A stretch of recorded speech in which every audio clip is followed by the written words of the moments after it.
I'm glad you Yeah. brought up The Mist. Super underrated film. Oh Love The yeah. Mist. It was a bit. Dude, scared The the crap twist out of me. twist at the end is crazy too. It's a little sad, but And he makes a parody video of him smoking a J with Mickey. And then, his kids happen to see it that, are of age and on social media, maybe like uh, teenage years, but not out of the house yet. I feel like his draft stock has shifted from a sixth rounder to a seventh rounder at this point. mhm. 6'7" is all the kids say. Um,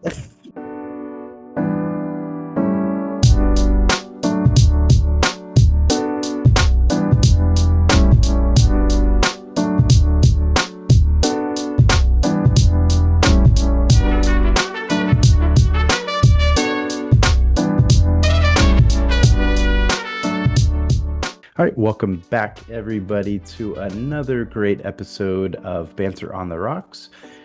Today is Monday, December 15th, and our podcast, Banter on the Rocks, is where all the takes are fresh and the banter is always flowing.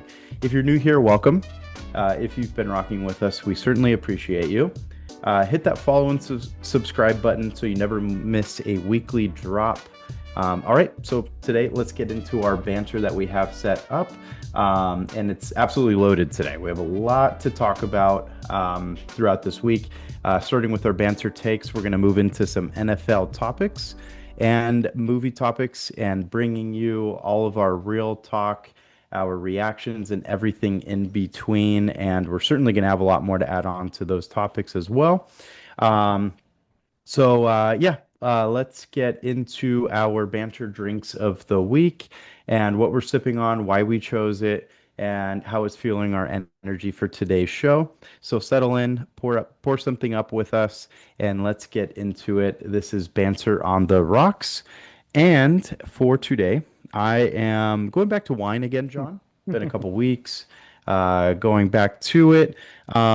Sipping on a Chardonnay a la crema today. Okay. Kind of refreshing, a little different. Big fan of La Crema. Uh-huh. It's just kind of smooth, has Yeah. good taste to it. But yeah, no, loving Good. it. Nice. That's good. I am going back to the basics as well. Tequila with some Taste Salud. Like I said, we're not sponsored, but big advocate for that brand. The hibiscus, the Jamaica. Something refreshing. It's been a long weekend for me with the kiddo, Christmas around the corner. So needed to refresh, get those electrolytes back into my body. So some Taste Salud with a little bit of tequila hits the spot. Every time gets rejuvenated. Love it. It does. It does. So, but yeah, we'll go into our banter takes. So this is the part of the show where we drop our hottest opinions, the ones that you'll either completely agree with or absolutely argue with us about. No filters, no warm-ups, just real takes, straight up talk. So we'll get right into it. Tim will send me his takes for myself, and then I will send him his takes that we will discuss, defend, argue. So, having never tapped out in his career, John Cena tapped out at the end of his incredible wrestling career. If this is truly the end of his career, this is such a terrible disservice to Cena, and Triple H needs to be removed from his role with the WWE. Yeah, I saw that this week. Tapping out to Gunther, who, great wrestler, but the way just I don't know what the WWE was doing. As a going away tour, having him lose so many matches because he lost, I think it was the Intercontinental title to Dominic Mysterio, which, like I said, Dominic, I think he is a great wrestler, but the way they made it lose it to him, um, it's been a bit of a dissatisfied service, I think, for a lot of wrestling fans, seeing him go out that way. I saw some videos of backstage of like wrestlers watching that were also mad of how he lost to Gunther by being tapped out. So, if this is how the WWE ended his career, it is very disappointing. I I think there will be one more match. I think he's gonna come out somewhere and sort of win everybody over, have that final moment going out on top and just winning or just doing something amazing and not losing the way he has the last few matches. Um, unless this is what John Cena wanted, because John Cena probably could be like, hey, let's give all these other up and comers a chance. Let's see if we could build up their momentum, get them to be the main guys, Dominic, Gunther, a lot of these guys he's wrestled. Um, but I like I say, I'm very at awe how it ended.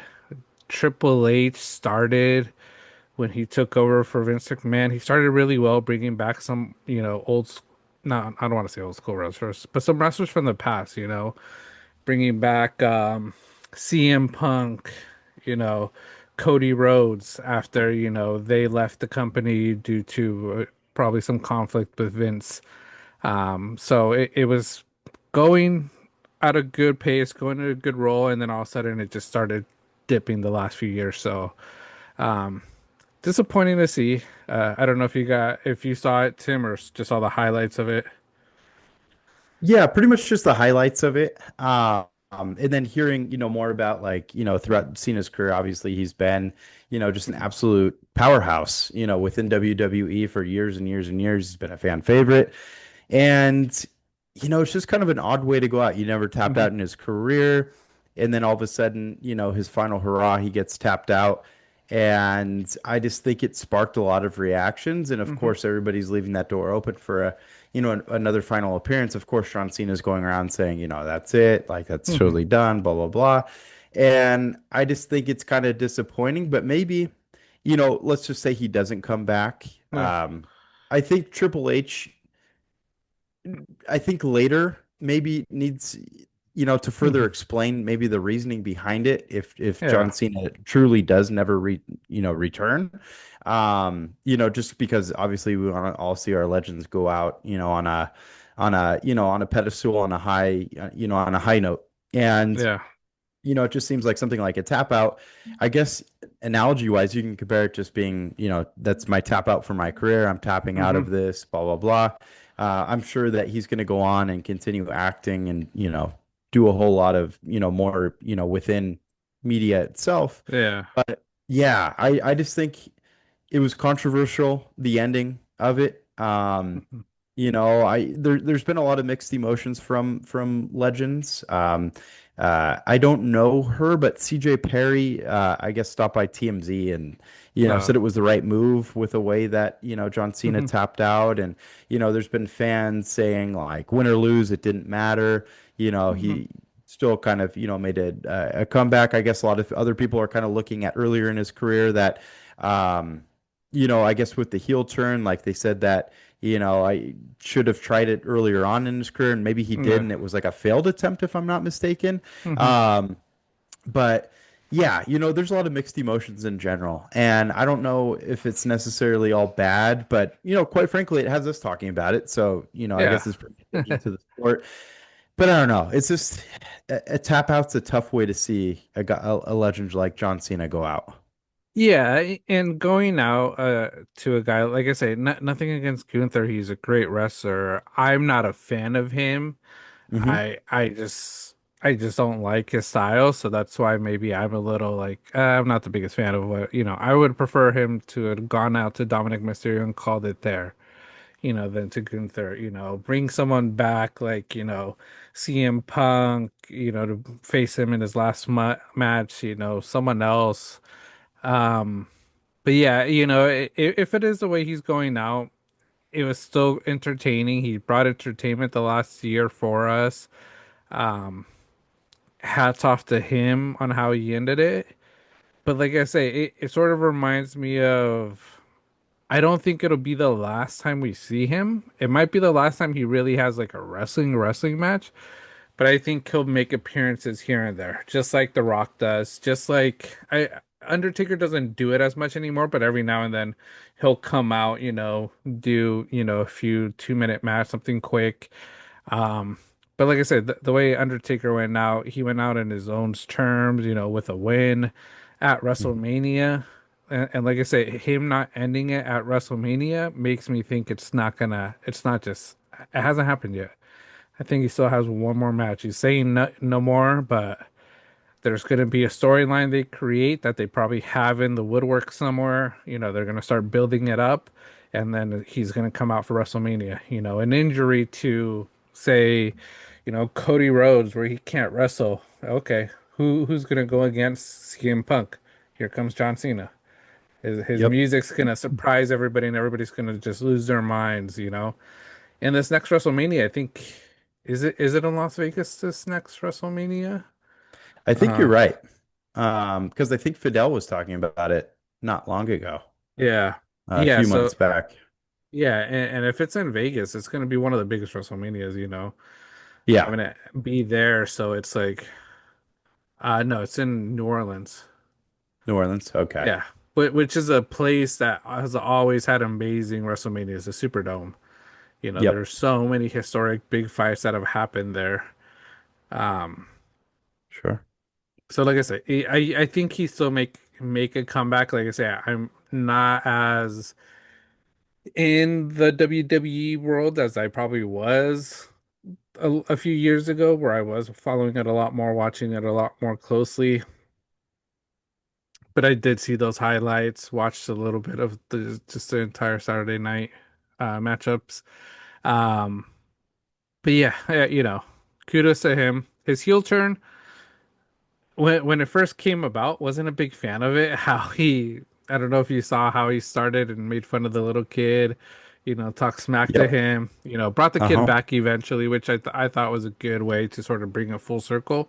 But just Hmm. that entire heel turn, like you mentioned, maybe a little too late. Should have tried it earlier in the career. And if it Yep. didn't work out earlier in his career, it's because he's not meant to be a heel like that.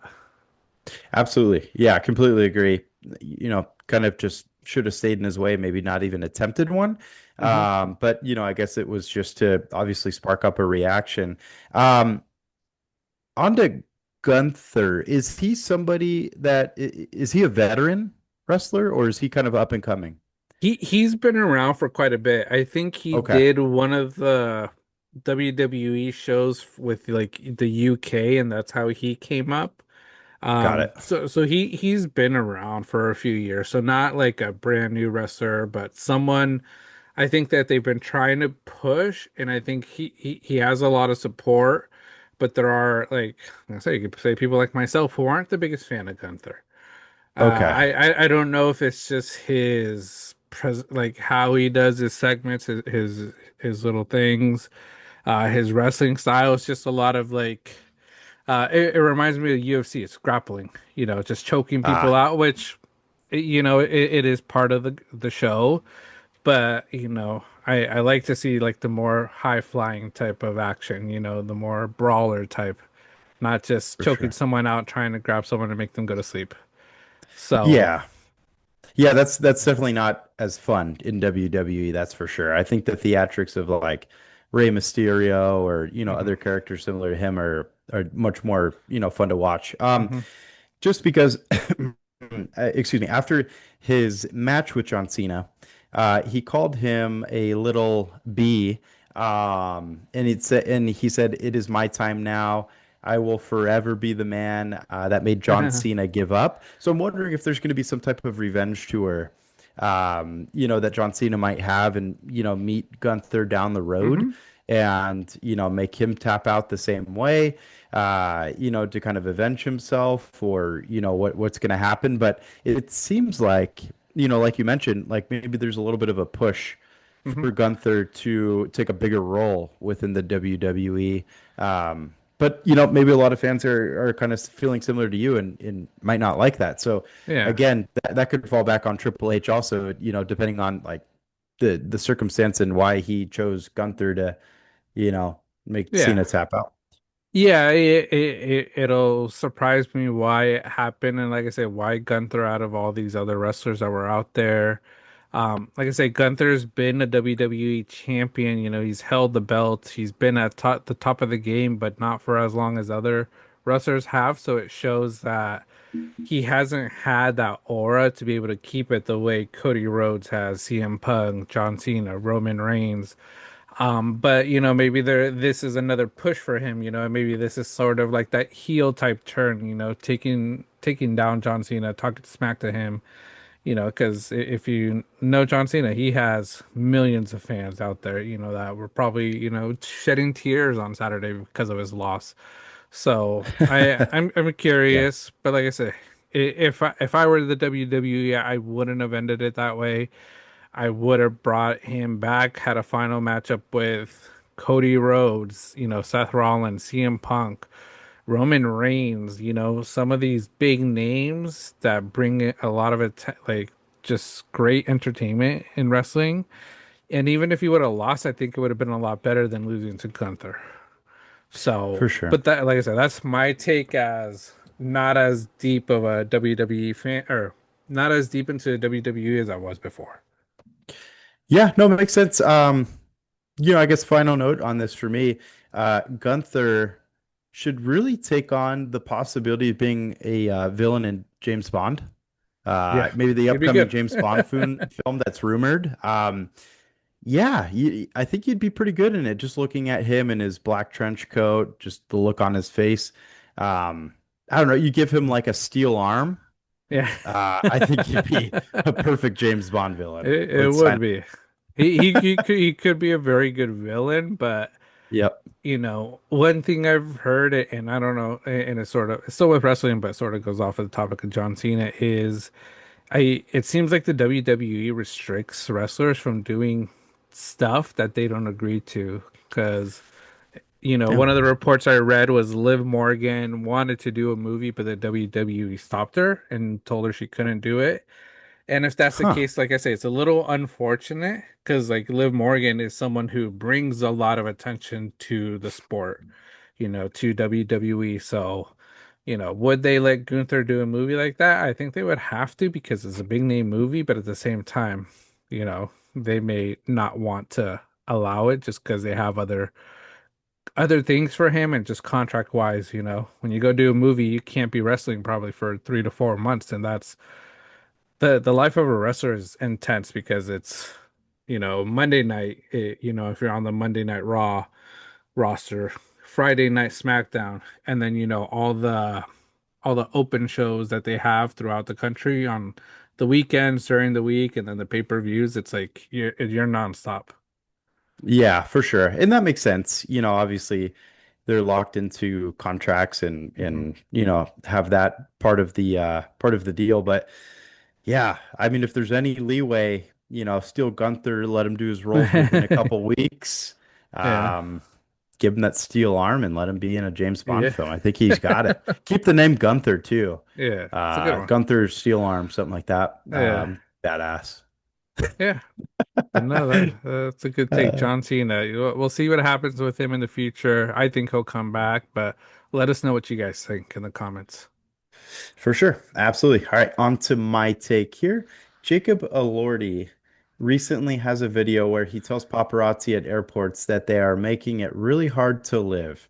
But in the age of social media and nonstop visibility, here's the question. When fame is the goal, is this just part of the deal you sign up for? Yeah, no, completely agree with this. It just comes with, the role that you're taking. Obviously, you're making a career out of acting. You're on the big screen, you're on TV shows. If you have a film coming out, for Hmm. example, you're going to be, on the road, you're going to be hitting up late shows, Jimmy Hmm. Fallon, Jimmy Kimmel, you name it. You're going to be Yeah. around. So, there it draws attention. You're going to be at the airports. A lot of people fly private. A lot of people, just take it, public and go Uh, throughout the airports, depending on the level you're at. But I know that there's an extent where, yeah, it can be difficult to live. I think a person that, might reflect where I kind of honestly feel for them a bit is Justin Bieber, to hmm. be totally frank about it. There's times that, he's coming out of his house, he's swarmed, he can't even see out of his, Hmm. sidewalk leaving his home or something like that. That I kind of deal with or can side with a little bit more. If you're, I don't want to put Jacob Elordi's fame down, but like, you're at the airport, you're in the public, like in a huge, place like the airport. Yeah, Hmm. it's gonna freaking happen. Um, Yeah. it would be even more hilarious if you had like a limo driver holding up his name, and then it made it, that much more obvious for paparazzi to follow him. Yeah. But quite frankly, if I'm watching, I don't know, there's like a handful of TikTok people that are, really good. I think there's a guy named Joy of Everything that I follow on Hmm. TikTok, and he's based in LA. He goes to LAX all the time, and just looks for celebrities, asks them questions.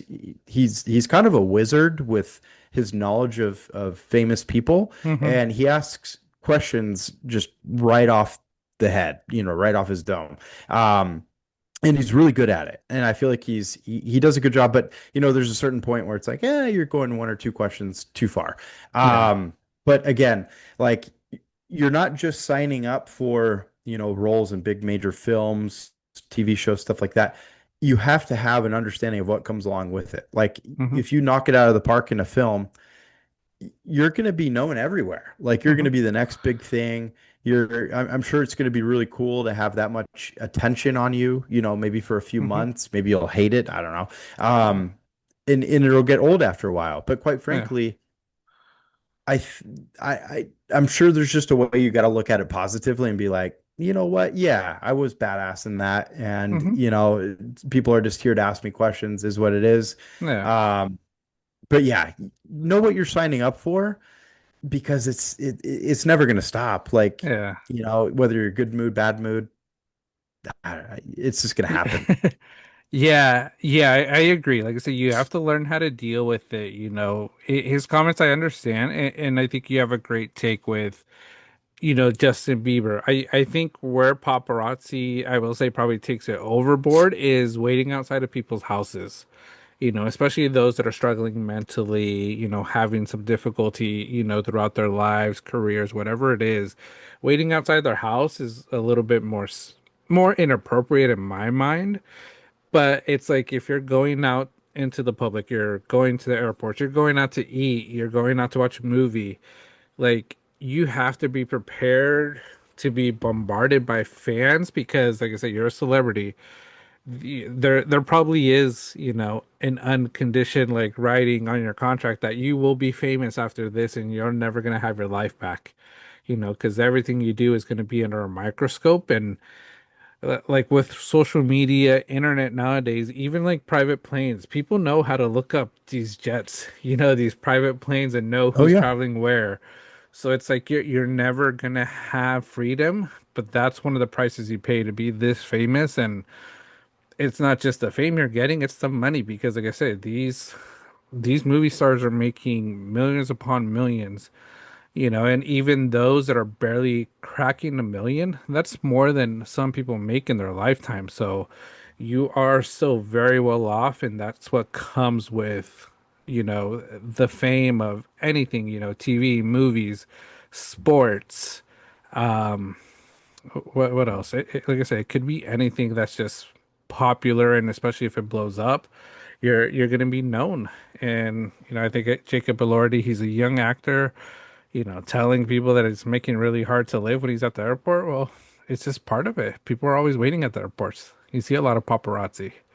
Absolutely. Yeah. And I'm looking more into this exchange. And yeah, Alordi removed one of his headphones, said, "You make it really hard for me to live." Hmm. After the photographer repeated, "We love you," the Euphoria actor replied, "I don't love you," adding yet again, "You make it really hard for me to live." No. Those are some harsh words. Like I understand the photographer has a job too. Everybody Yeah. has a role in life. Hmm. This photographer just happens to choose a role where they go around and shoot Yeah. people in public. It's perfectly legal, or else they wouldn't Hmm. do it, quite frankly. There's times where, you can go on private property. Yeah, they should be arrested and held Hmm. accountable for, invasion of privacy. But if you're out in public, nothing you Yeah. can do about it. It's public sidewalk, public Hmm. presence. You're a big figure, in TV and in movies. You just got to live with it. Like Hmm. if you don't like it, I mean, spend 6 months out of the year on a deserted island, Yeah. in the mountains, and buy a house and live on a ranch. I don't Yeah. know. Like whatever it can be to, the world's big enough to find some Hmm. seclusion when you have that amount of money as well. Yeah. But when you respond to even photographers like this, we're all Hmm. human. That it is what it is. Yeah. But like, people are responding in the comment section of that video saying like it's heartbreaking, not friendly at all. And we Hmm. hear about this with countless celebrities. Yeah. And it could be a real bummer to hear, like you Hmm. see them on in a movie or TV, and it's like, oh yeah, they're hilarious, I love them. And then, in real life, it's like, oh, but I heard he or she Yeah. is just not a nice person. And it's like, damn, Yeah. that's a bummer to hear. And then you think about them a little differently. Hmm. Stuff like this can affect a career, quite frankly. Okay. And I think it should, to be honest with you, Yeah. because if you're treating a random photographer like this, how are you going to treat like an assistant producer Hmm. or maybe somebody lesser known Yeah. as a stagehand, in Yeah. a film? How are you going to treat them? Because Hmm. it's pretty equal, and so, to a certain extent, it's like you're going to lose people wanting to work with you. Yeah. So hopefully this is like an isolated incident for Jacob. I don't know too Mm. much else about him, Yeah. but not a good look. I mean, it's Yeah. it's and if I'm not mistaken, he was on Fallon not long ago, right? Hmm. Yeah, Yeah. dude. Like, if you're Yeah. gonna be out there like making rounds on big talk shows, Hmm. expect extra attention. Yeah. No, yeah, it's not a good look for him. And you touch on the point, and I think we'll sort of talk about this, like what you do in the media sort of affects you with college football, because we have a topic with college football that's sort of like this that Oh yeah. could affect your future, and him. And especially Jacob Elordi right now, he's a big name in Hollywood because of his role in Frankenstein, which um I have to look back at the nominations, but I think he might have gotten nominated for that, the movie Frankenstein being nominated, him having a few other movies coming out and being this big superstar. And now hearing this, like you mentioned, there's people that are going to sort of be pushed away from him because of how he treated the paparazzi. Yes, it was paparazzi. Sometimes they are just hecklers and try to push buttons to try to get a reaction from you and then take a photo and video of you and sell it online. But at the same time, it's like, what I always think of it, being in that type of role, in that type of situation is, you kill them with kindness. Be nice to them. Don't give them what Yep. they're trying to get, because when you're just nice to them, it makes you look good. And it's also, they're not getting what they're trying to get, and they're not going to be making as much money off of me, just, a normal picture of me. So it's like, Mhm. he needs to have a little bit more of that type of thought. If he doesn't want to run into paparazzi, like you said, yeah, go get secluded, order Uber Eats every day, have him deliver to your house. But it's like if you go out to eat, restaurants, yeah, they could close the inside to paparazzi, but they'll be waiting outside. And even when you're inside, if you're not like in a public room or in a private room, everybody that's around there, they're gonna take pictures of you because they're gonna want to share with their friends. Like, hey, I saw Jacob Elordi today. Hey, I saw Scarlett Johansson eating at this place. So it's like it's part of it. You make millions of money, and the reason Hollywood is so popular and making this much money is because of the fans. So I think you have to learn how to live with it, when it comes to going out in public. But yeah, still, I think you hit it right on the nail. You know, home, private property, that's a whole different story. That's where privacy should be given a little bit more, because it is, it should be a safe place for them. But I know there's some paparazzi that take advantage of certain situations for celebrities. Um, you know, one happening right now with who's the recent director that just died that got murdered? Oh, Reiner. Rob Reiner. Yeah. There's a lot of people outside of his house, and he still has family that lives, that are there that show up and just causing mayhem. It's like, I understand you want to get the news, but it's like, man, so, two people just passed away there, and from the sounds of it, have been murdered there, so it's like you gotta Yep. find ways to give privacy and not intrude, there's other ways you guys could get the info pictures, but you know, it's crazy. Yeah, no, that's a very sad situation with Rob Reiner. Hmm. May he rest in peace. I know that there's a lot of active details coming out about that, and I've seen a lot of footage, of like the police presence there, the Hmm. press, on like behind the guardrails that are set up on his street. Hmm. Um, yeah, and yeah, it's a crazy one. He's one of those guys really quickly and Rob that like I was looking more into his roles and Hmm. I put came across a clip of him being the father to Leo's character in Wolf of Wall Street and I'm like, Yeah. oh, that was him. Like he's been Yeah. in a lot, he's done He a has lot for been. the movie industry. Um, so yeah, that's obviously tough news, huge news over the last couple Hmm. days. But kind of circulating back to the topic of I guess just you're out in public. Another one that I saw was Anthony Mackie, known for 8 Mile Yeah. or Avengers, of Avengers. course, even Hmm. more notably. He was eating at a bar top, and Hmm. I think a nearby restaurant patron came up and said he was a huge fan, and then Anthony Mackie just kind of kept looking forward and was like, just Hmm. shaking his head, and that I kind of get in a way. It's like you're there, you're mid-meal, you're eating. But again, he's not at a private table, anything like that. I think I think Anthony's got to kind of expect that. He's a Hmm. huge figure in the movie industry. Yeah. Um, but I think part of it too, though, where you got to give some benefit of the doubt at first is you don't know what happened before that. Like you don't Hmm. know if this guy was being absolutely obnoxious, Yeah. like for an hour straight or Hmm. you name it. I'm sure it wouldn't go on for an hour. It'd be ridiculous. Yeah. But you never know. And then Uh, a video can paint somebody in a picture that isn't accurate. yeah. But it happens all the time. No matter who you are in public, it'll Hmm. happen. You're going to be approached. You're going to be asked a bunch of different questions. And the reason why I brought up a guy like Joy of Everything is because he kind of gets both ends of it. Hmm. He'll talk with I think he spoke with Eric Dickerson at LAX one time and rattled off a bunch of questions about football. And it seemed Hmm. like Dickerson was into the questions and Yeah. talkative.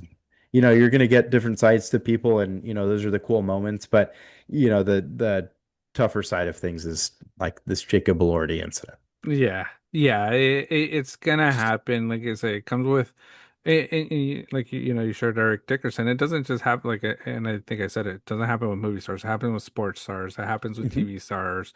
TV shows. You could have the smallest role, but if it's a big role that just happened, you're gonna get a lot more attention for a few months. And it's something you have to be ready for. So it's like if you go into this field of entertainment you have to be prepared that if anything you ever do blows up, you're going to be in that spotlight.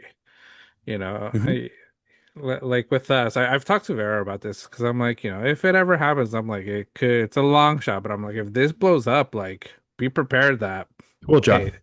hey, Yep. that's what we might have to do. It might not be as intense, but like, there's going to be a lot of people that would probably come up to us, and I'm like, it's something I'm like, okay, I'm ready. If that does Mhm. come in, I'm signing up for it as we started doing this. I'm like, if that happens, that happens. So it's like if you're going to try to go into this field, into the entertainment business of any kind of whatever you're doing, even social media, you gotta be ready because all these TikTok stars, anywhere you go see them, streamers, you see them in the streets, everybody's trying to say hi to them.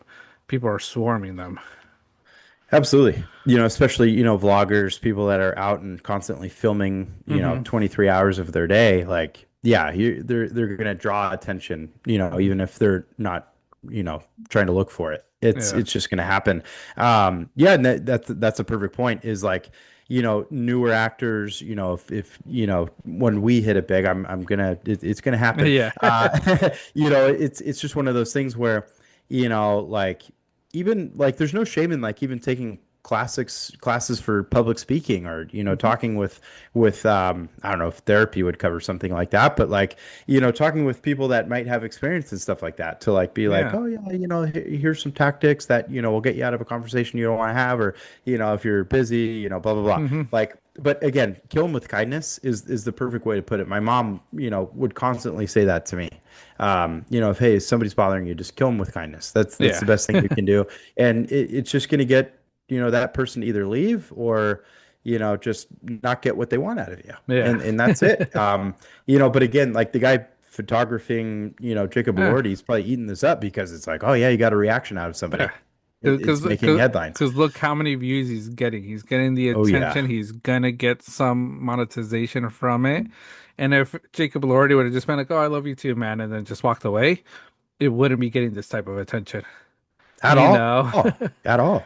Uh, Yeah, in just you could look at, I don't know, Manny Machado. Don't use a uh, word like urgency around him. He just yeah, it's too much. it's You too know. much. Uh, Yeah.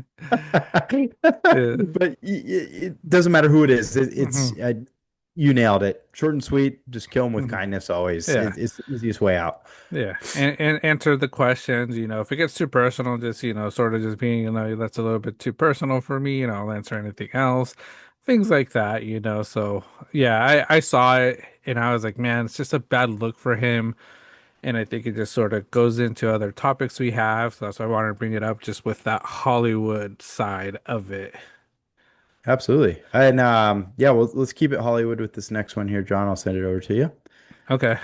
So after the newest Jurassic World movie, I'm going to halt my enthusiasm for the exorcism starring Scarlett Johansson.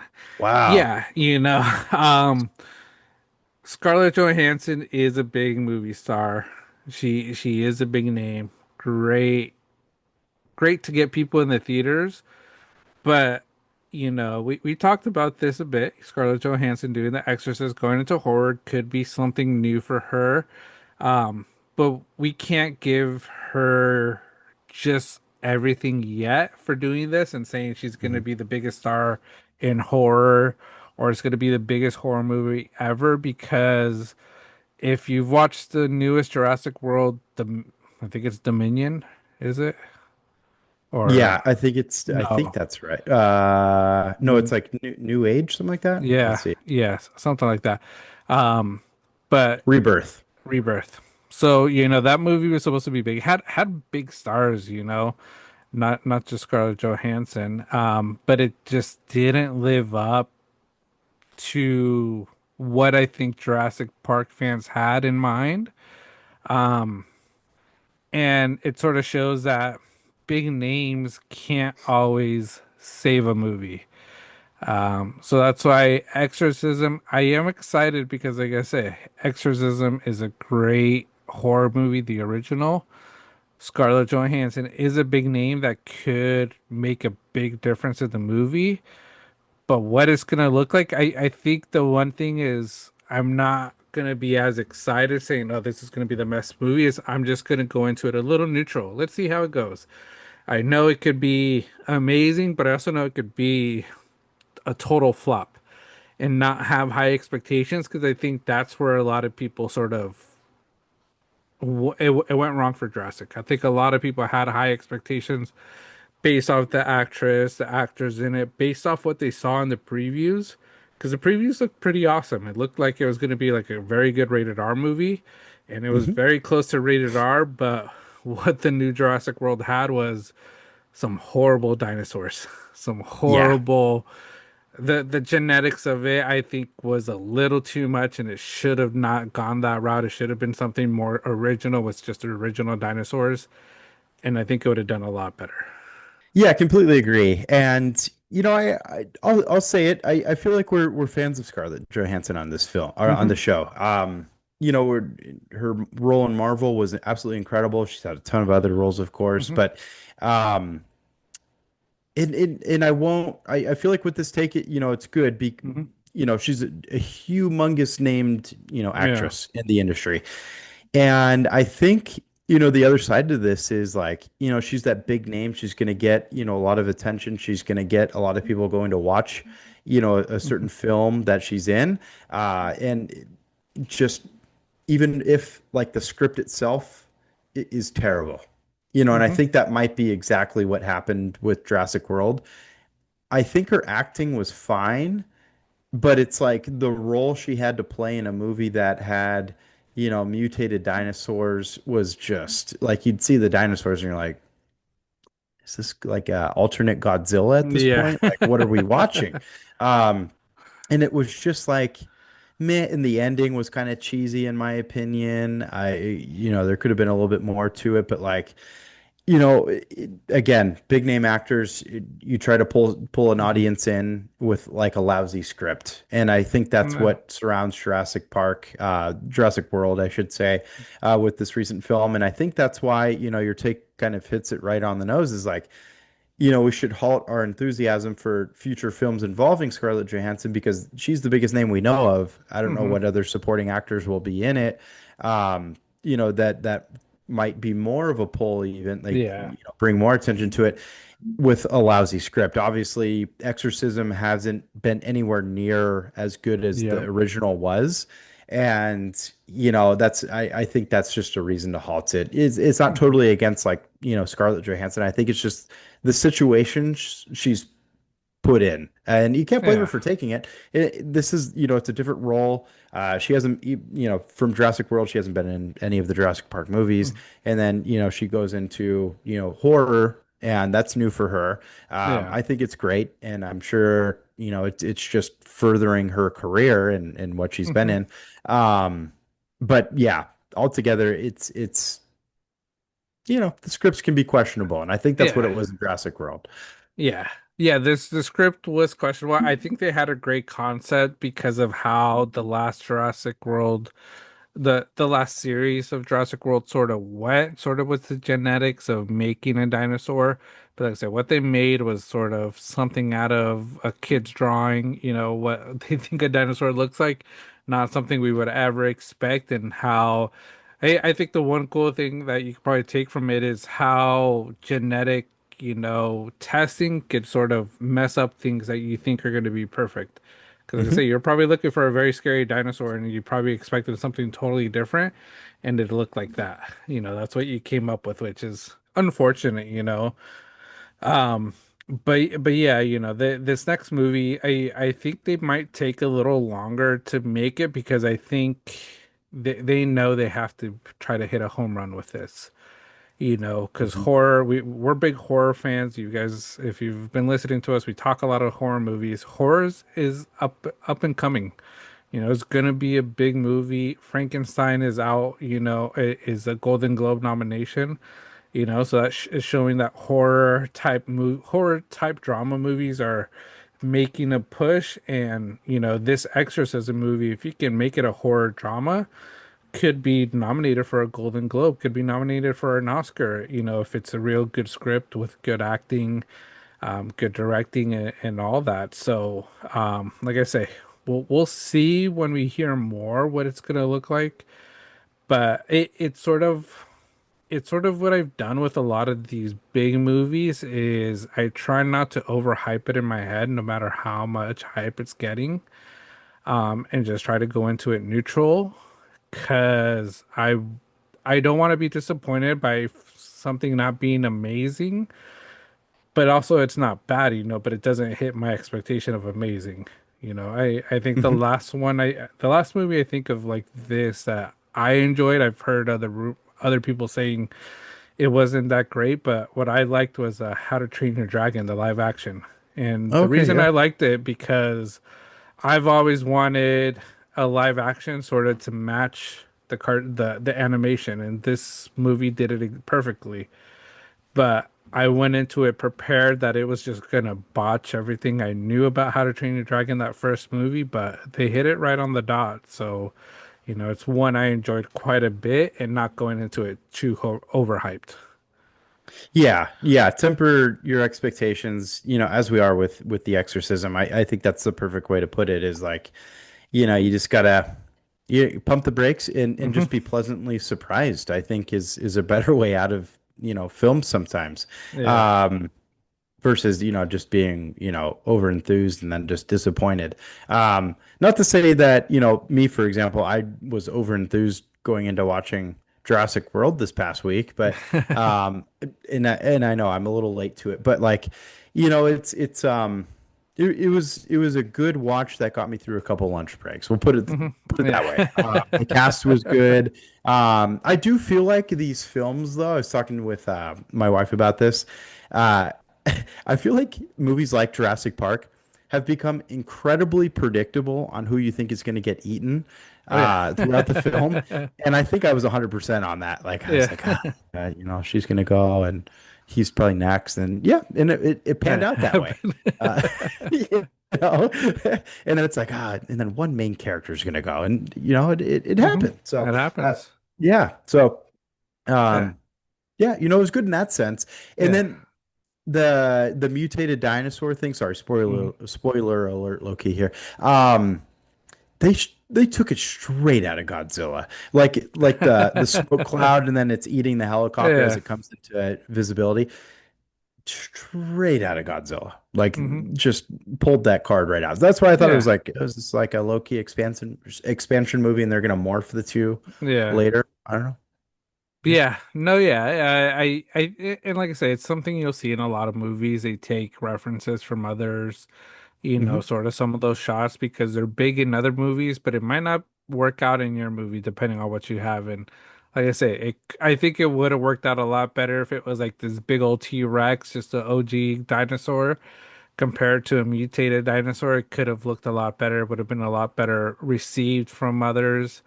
Um, and yeah, could this be part of that Godzilla universe? Who knows? One rumor I have to watch the show, the show Welcome to Derry Oh on yeah, HBO Max.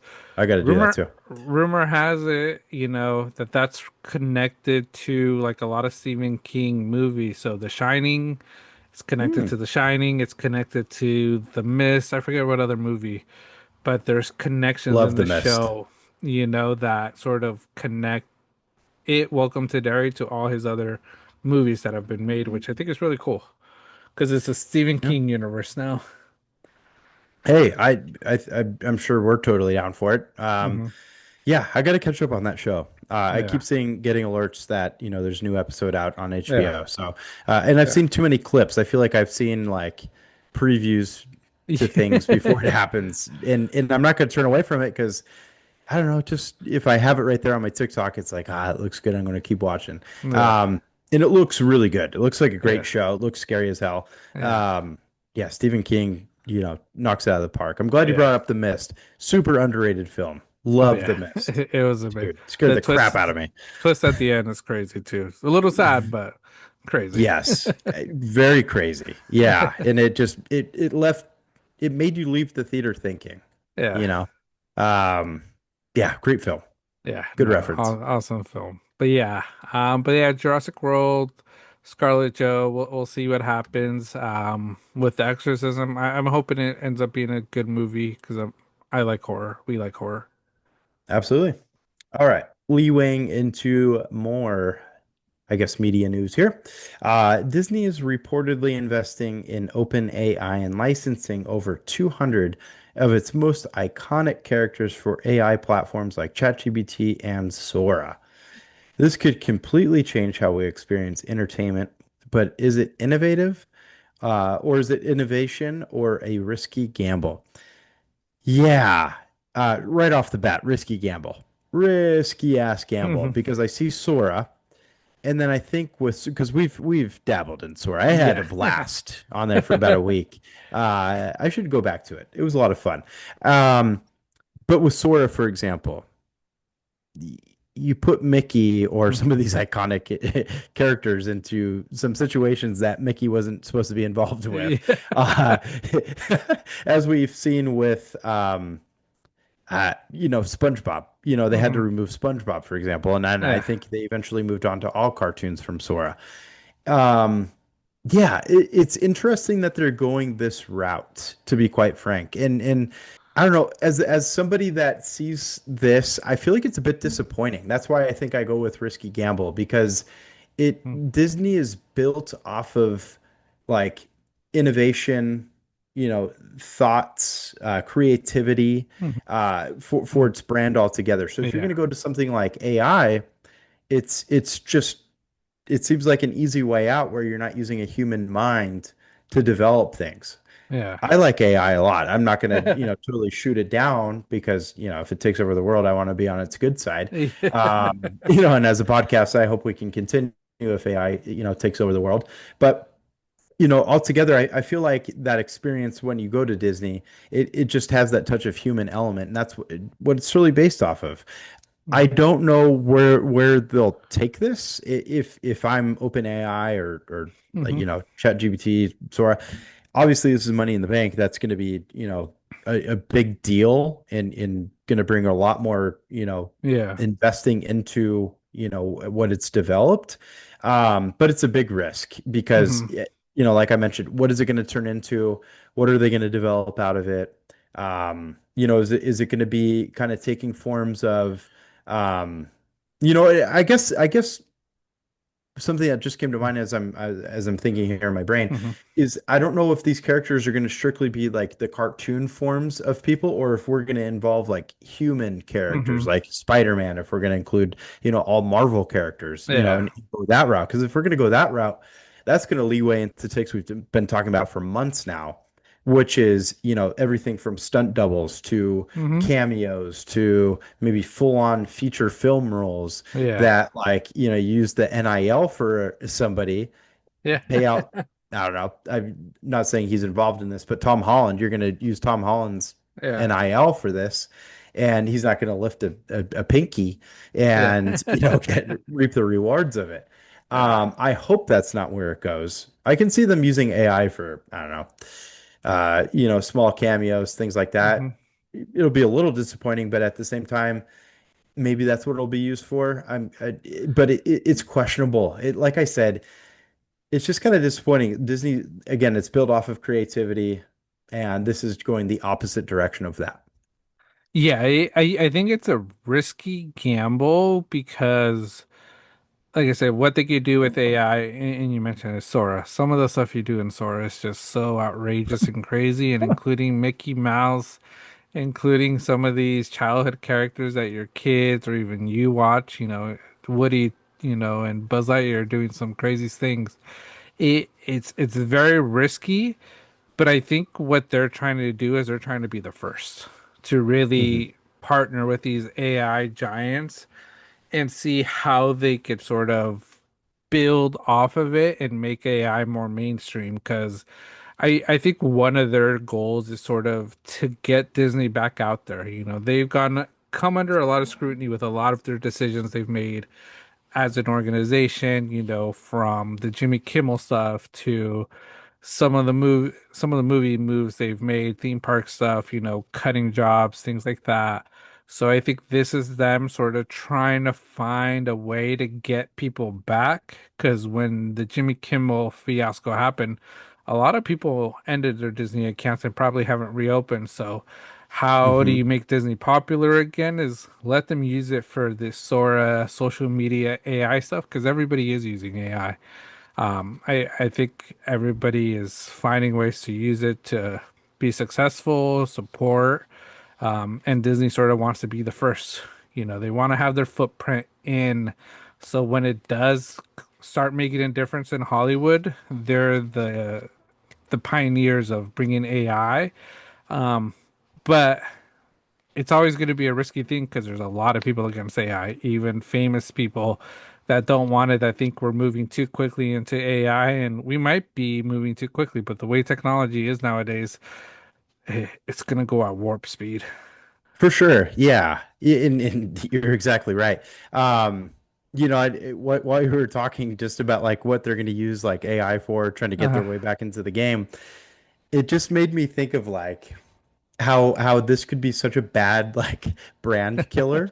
And somebody could go to the theme park and say like, let's just say like, Bob, he's a uh, dad. He brings his two kids and his wife to Disneyland, and but he's really big into Sora AI. And Bob is not me for any, of course isn't me.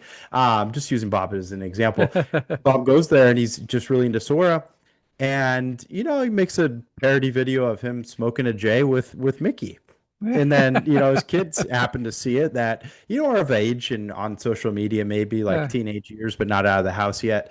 And they're like, wow, I saw my dad smoking a J with Mickey. And then here he is at the park. You know, I it's gonna, I'm not saying that's where it's gonna go at all, yeah. but from what we've seen on Sora, that's Mhm. just where people's brains are gonna go. Like, Yeah. like we don't have people developing that on their own.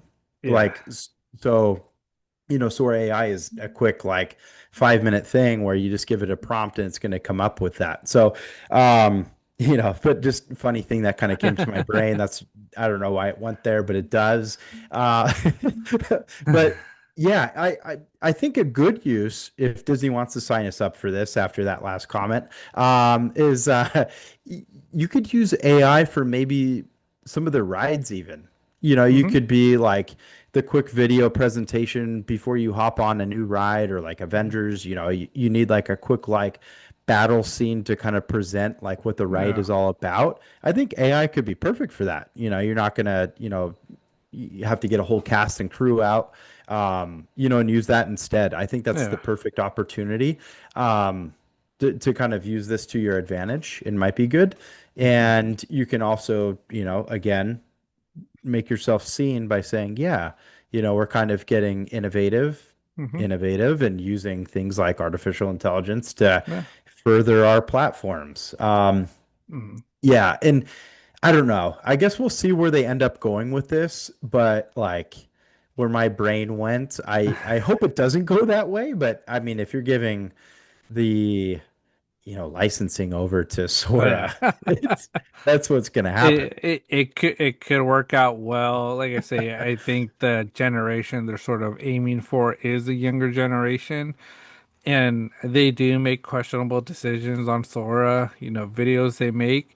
But if Disney's making their own Sora videos, trying to promote things with these characters, like intergrading, it's a bit of a smart way because, but like I said, this is where it's also going to hurt them or it's going to cause a lot of controversy. Sora's making these videos of promoting this next Disney movie, bringing in all these characters, talking about like how great this next, character to join our family at Disney is going to be. But it's like the animators that normally would create those type of ads aren't doing it now, and they're losing out of money. They're it's pretty much taking jobs. So I think that's Yeah. where they're sort of that's what they're gonna hit. But I do think the reason they're doing it is they're just trying to get ahead of the game because that's where it sort of looks like this is going.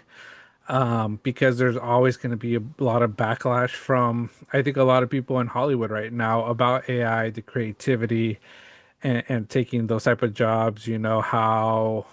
How these rights and all the characters they use, how it's going to get misused because like you said, Disney, Mickey smoking a joint, you'll be smoking a joint with all the stormtroopers in Star Wars land, Darth Vader showing up hitting a bong. You never know. Yeah. Yeah. Smoking out the mask. You never Yeah. know.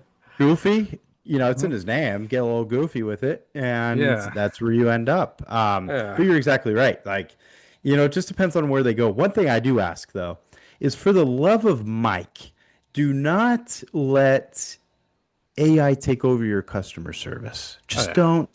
don't do it. It's going to be, just crazy if you're trying to Yeah. reschedule tickets or I don't know, whatever you need to do to call Hmm. customer service related to Disney. Just don't do it because I do know that from what I've heard, AI is kind of taking a hit when they're obviously you're Hmm. reducing human roles in life and in Yeah. ways people can make money by giving up customer service roles. But second to that is customers are pissed off because it's like you're not talking to a human, you're talking to somebody that can't relate to anything that's going on and Hmm. why you're upset and feel the need to call customer Yeah. service in the first place.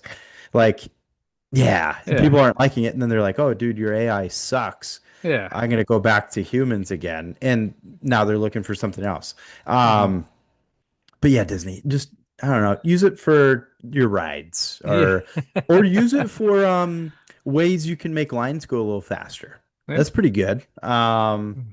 Food ideas, new Food new new ideas. seasonal food ideas. Yeah. Yeah, Yeah. I don't know. No, yeah. Yeah. Customer service, uh, because I feel like I've dealt with a lot of AI with customer service calling credit card companies, things like that. Yep, And it's like if you don't give the right prompt, you're always just redirected to the beginning, and it just frustrates me, And every now yep. and then I'm like, I just want to ask ChatGPT how to sort of mess with this system from my side of the phone and just give it a prompt to just destroy that whole line and system that they have because I hate it so much. But I don't do that Yep. because I don't want to get in trouble. Yeah, no, absolutely. That would be hilarious though if you get like AI to talk to Yeah. AI and just let them work it out. Yeah. That's not a bad idea. Yeah, even use AI to make your next popcorn bucket idea. Yeah. Yeah. Maybe it'll get guys like John to go try one out and buy one. I don't Maybe a know. little closer because it's AI and I like AI. You give me Yep, this much more to go buy there you go. it. It's like, oh, AI made this? Yeah, why not? Uh, yeah, but yeah, Disney. We'll see what Disney does. It'll be interesting. It's fresh news, so what happens in the next few months is going to say a lot about it, and we'll see if it's a big hit positive net wise for them or a big hit negative for Disney. So, Yeah, but I think they can handle the overhead costs of good and bad of this. for sure. Yeah, I don't know. Take a shot, Yeah, you know. yeah. Why If not? it goes bad, just be expecting to be paying like $300 to go into Disney for a day. Yeah, you know what? Hey, that's another thing is like, yeah, maybe it could reduce ticket prices.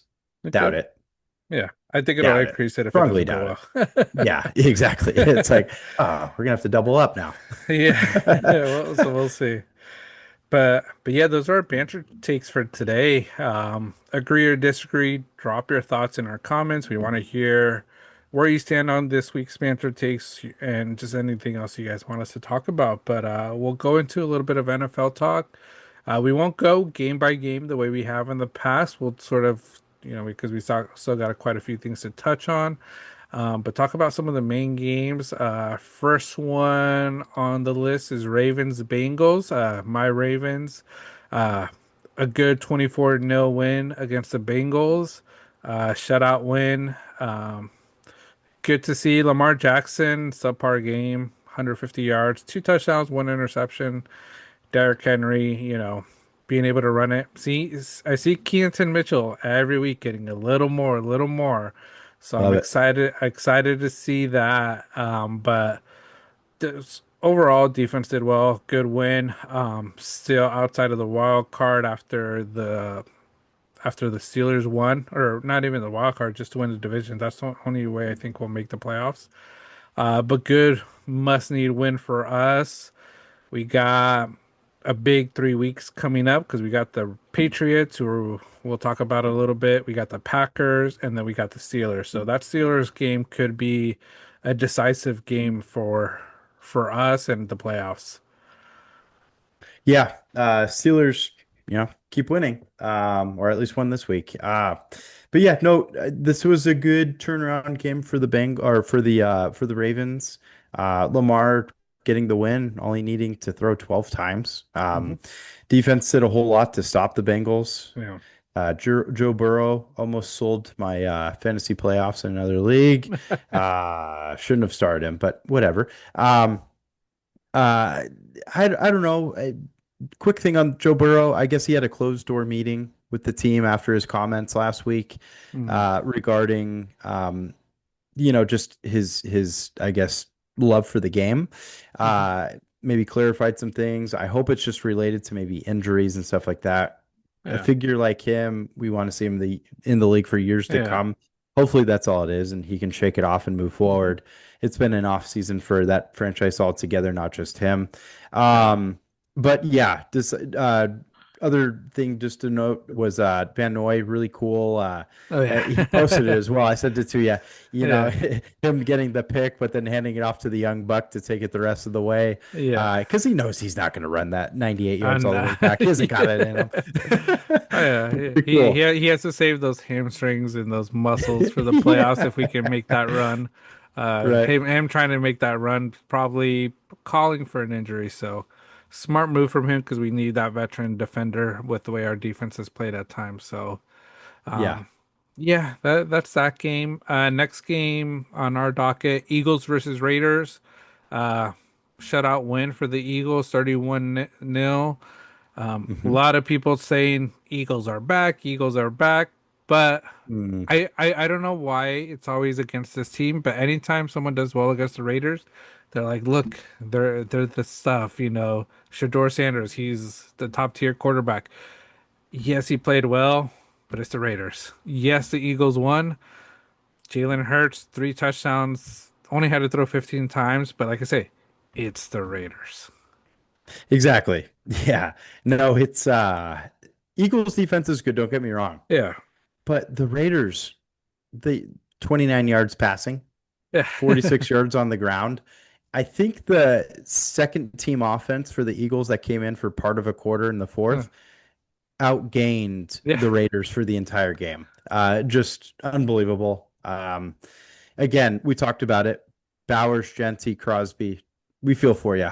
Hmm. Your careers are being wasted, and that's a bummer to see. Yeah, Eagles fans, temper your expectations a bit. Yeah. Um, I'm glad Jalen Hurts had a rebound game from his abysmal performance. Saquon still can't get 4 yards a carry, which is crazy to Hmm. me. Um, yeah, altogether, Eagles, yeah, a game you should have won Yeah. in across the league.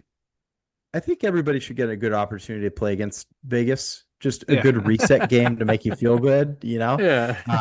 And that's exactly what they are right now. But, Yeah. um, maybe as it seems right now, Fernando Mendoza, you are a Las Vegas Raider. We'll see. Yeah. Pete Carroll, you think Ooh. gone? Yeah. Yeah. Yeah. Because if you're going to draft a QB, you got to get a new head coach in there to go along with him. I don't think you have the influence of Pete, who's no matter what, even if the Raiders were Mhm. successful, wasn't going to be there that long. Yeah. So, yeah, I think it's time to look elsewhere. Yeah. Okay. Next What do you think game, I before we think move so on? too. I Yeah. think so. I think he might get fired like before the final game. Oh, yeah, I can see Yeah. it. Yeah. Put him out of his Uh, misery. just end it there. And, Hmm. and end the season in a loss and get that number one pick. But we'll see. Yeah. It's the Raiders. You never know what they'll do. Yeah, their owner has a bowl cut. You never know. Yeah. Next game, I'll save this game for the end because I think it's probably the one we'll talk about the most. We'll go to Titans versus Niners. Your team came out with a win, must need win the way that division is, but little close. 37-24 against the Titans team that I would have thought it would have been a lot easier for them, but gave up 14 in the fourth. Probably got a little scary. Yeah, I was okay. It was garbage time. I think the Titans are good at that. They did that with the Seahawks as well. Hmm. I just think, we let off the gas a bit. Christian McCaffrey, limited practices this week. It's always scary to Hmm. see that. I guess he was having some back issues. Yeah. Played the full game. Didn't get as many receptions as normal, but still, scored. Rushed the ball 22 times. If he can do that, I think the back's holding up okay. Yeah. Pearsall came back Hmm. finally. Pearsall sighting. Yeah. Purdy did exactly what we need him to do. Hmm. Kind of funny pump fake. He's getting kind of fancy with it, where he's like, running and throws the ball. And after the game, he's like, I don't even know why he did that. Thought it was pretty funny. Yeah. But yeah, Juwan Jennings, great game. Kittle, great game. Hmm. The defense holding up really well. And love to see that. Our games, I honestly, we're a threat. We've got Hmm. 10 wins now. We're hanging in there. It's awesome. I just wish we could see if we had Bosa and Warner here. Oh yeah. Um, and then quick thing, Ayuk, old news, obviously, with Yeah. all that's going on with him. Good riddance, quite frankly. But Shanahan's comments after the game, he's asked about it. He said, "Haven't seen him in a month. Pretty simple for me." Hmm. Uh, so Yeah. yeah, like, that's it. And I love that from Shanahan. Shanahan's changed my mind a bit this year. I'm not gonna lie. Uh, I like what he's done. He got rid of Moody. We're winning a lot, even with a Hmm. lot of injuries. Want to give him his flowers. Good job, Channy. Hmm. Hope you can persevere throughout the playoffs. But loved his comments on Ayuk. Well said, Yeah. simple, and that's all Simple. it Yeah. needs. Yeah. It had to be simple. Like I said, you I think you guys are finally happy to finally get him out. Big headache for the last 2 years. But yeah, team did well. Purdy did what he had to do. System quarterback to get you the wins. Um, One last thing with that. yeah. Sorry. Instagram came across a Brandon Ayuk post earlier today. Really appreciate coming across that post because it reminded me to unfollow him. That was it. Uh, Yeah, I don't think I follow him. I think I see all his stuff though all the Good time. choice. Yeah, But yeah, like I said, good win. Must need win. They'll make the playoffs, but I think they're trying to go for the higher seeding. And then another team in that division that we want to talk about a little bit, Seahawks, Colts. Seahawks coming up with another big win. Um, Crazy from the Seahawks. Just a field goal game for them. And then yep. old man Philip Rivers back, kept that team in it, got close to being able to have that win. Didn't watch the game, but saw a few highlights. Good to see Rivers back. And like I said, didn't have a great game, 18 for 27, 120, one touchdown, one interception. But like I say, I think what that defense showed is they could stop a hot team because the Seahawks are a very hot offensive team to keep them to just field goals and avoiding a touchdown. It could go a long way, but they're still at risk of missing the playoffs. For sure. Yeah, no, Colts not in good ways at the moment. There's hope there at the end. But yeah, old man Rivers couldn't get it going. On my notes here, I had written down Philip Rivers is looking like grandpa, but throwing like Uncle Rico. He's putting everything into those passes, man. Yeah. Like I looked at it props to him. Grandpa's getting out there. He's doing it. Yeah. He looks big too. He's enjoying the like Yeah. retirement for the 4 years there. But just some of the throws, like he's putting everything he has into it, and it just reminded me of like that steak throw from Uncle Rico. Yeah. Cracked me up. But I will say, on a positive note with Philip Rivers, after the game, I did really enjoy his comments. He's talking about like, in life you sometimes just got to go out there and just give things a try, Mhm. and if you don't, it could be a missed opportunity. But Yeah. he's just trying to like be a positive mindset for young people Hmm. in general, like Yeah. just an influence. And Yeah. props to him. He's going out there, he's relearning a playbook. He's been out of the game for a Yeah. while, and he had a serviceable game. I'm not going to say he Yeah. had a great game, but he threw for a touchdown. And the Seahawks defense is no joke. That's a No, very yeah, good that's a good defense. so, and he was making audibles. I watched several, views of the game via Red Zone, and Mhm. he was doing his thing. So props to Philip. Let's see what else. He's already named starter for the next game, so we'll Yeah. see more of him. But yeah, I don't know. Fun game to watch. I kind of miss Philip Rivers. It's good to see him Yeah. back. No, it was good. Well, like I say, one game under his belt, has to learn the playbook. Who knows if by the playoffs, if they make a run to it, he he could do well for them. But like I said, the big thing for Yep, him, he just got to stay healthy for a few games. that's right. That's right. That's the big thing. Next game, Bills Patriots that we have on our docket. Mm, yep. Uh, Big good game. Big win for the Bills. Patriots lost, but a very close game. I think this will be the AFC Championship matchup. Both of these teams will be making the playoffs.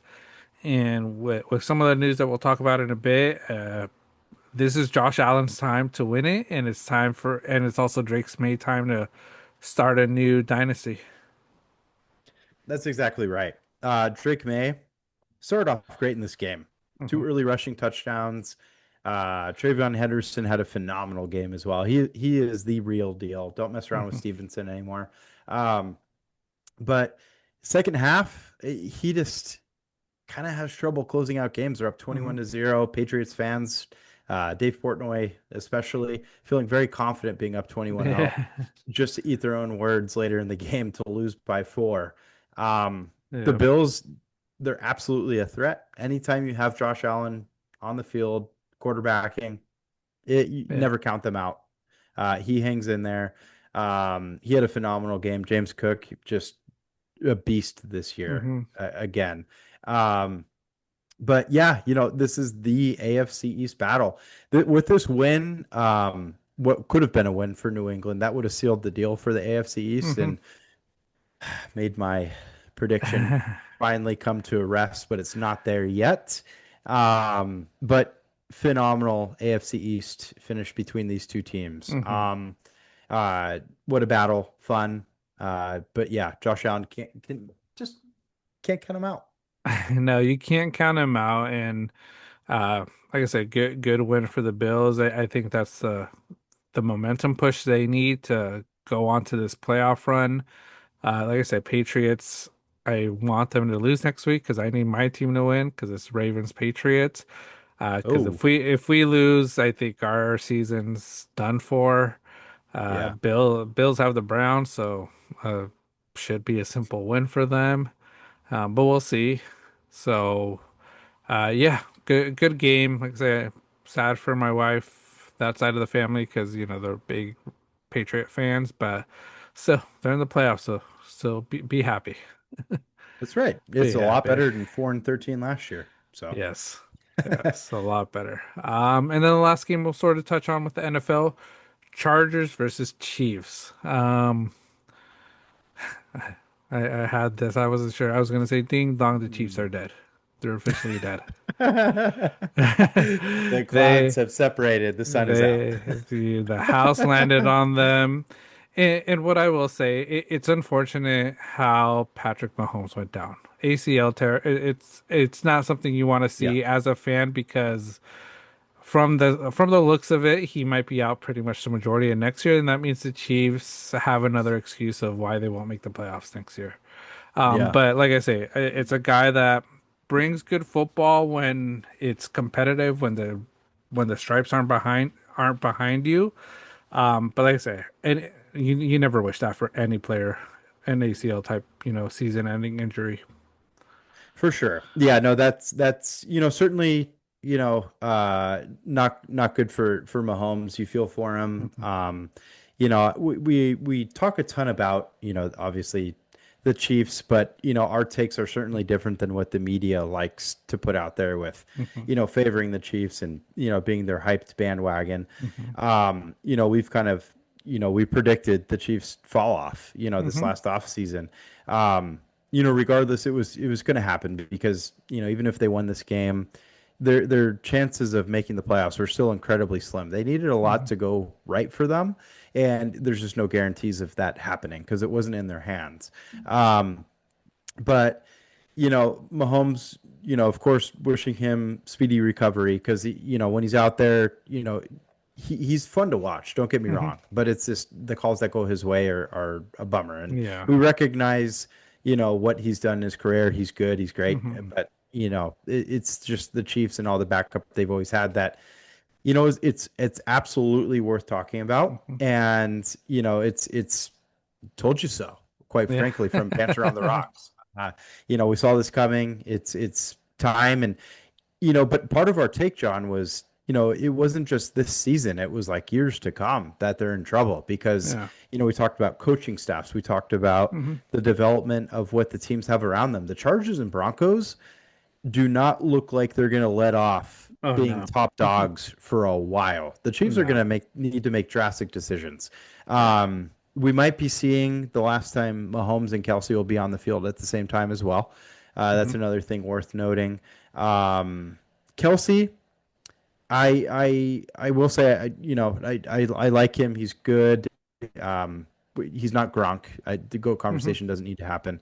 But what I don't like is him not going to the media after losses. I think that looks like you're a bit of a sour puss. Hmm. It's just, it doesn't look good. Yeah. Like, just face the music. Hmm. You're not always going to win. And that's that. He just gets so pouty, though. Like, Yeah. if he drops the ball, like he did at the end of the Texans game, Yeah. like, I don't know, he just looks pouty. The Hmm. best way I can put it. Um, and I think we saw that here Yeah. with this Chargers game. Yeah, yeah, he should be showing up to the media, like I say, be that team leader, especially with Patrick Mahomes down, and show that you are that type of guy. But yeah, very crybaby like behavior, calls didn't go our way. Um, unfortunate, but yeah, like I say, this team, we've talked about it. A lot of people doubted our take that this division was is finally good, and in the past it was bad.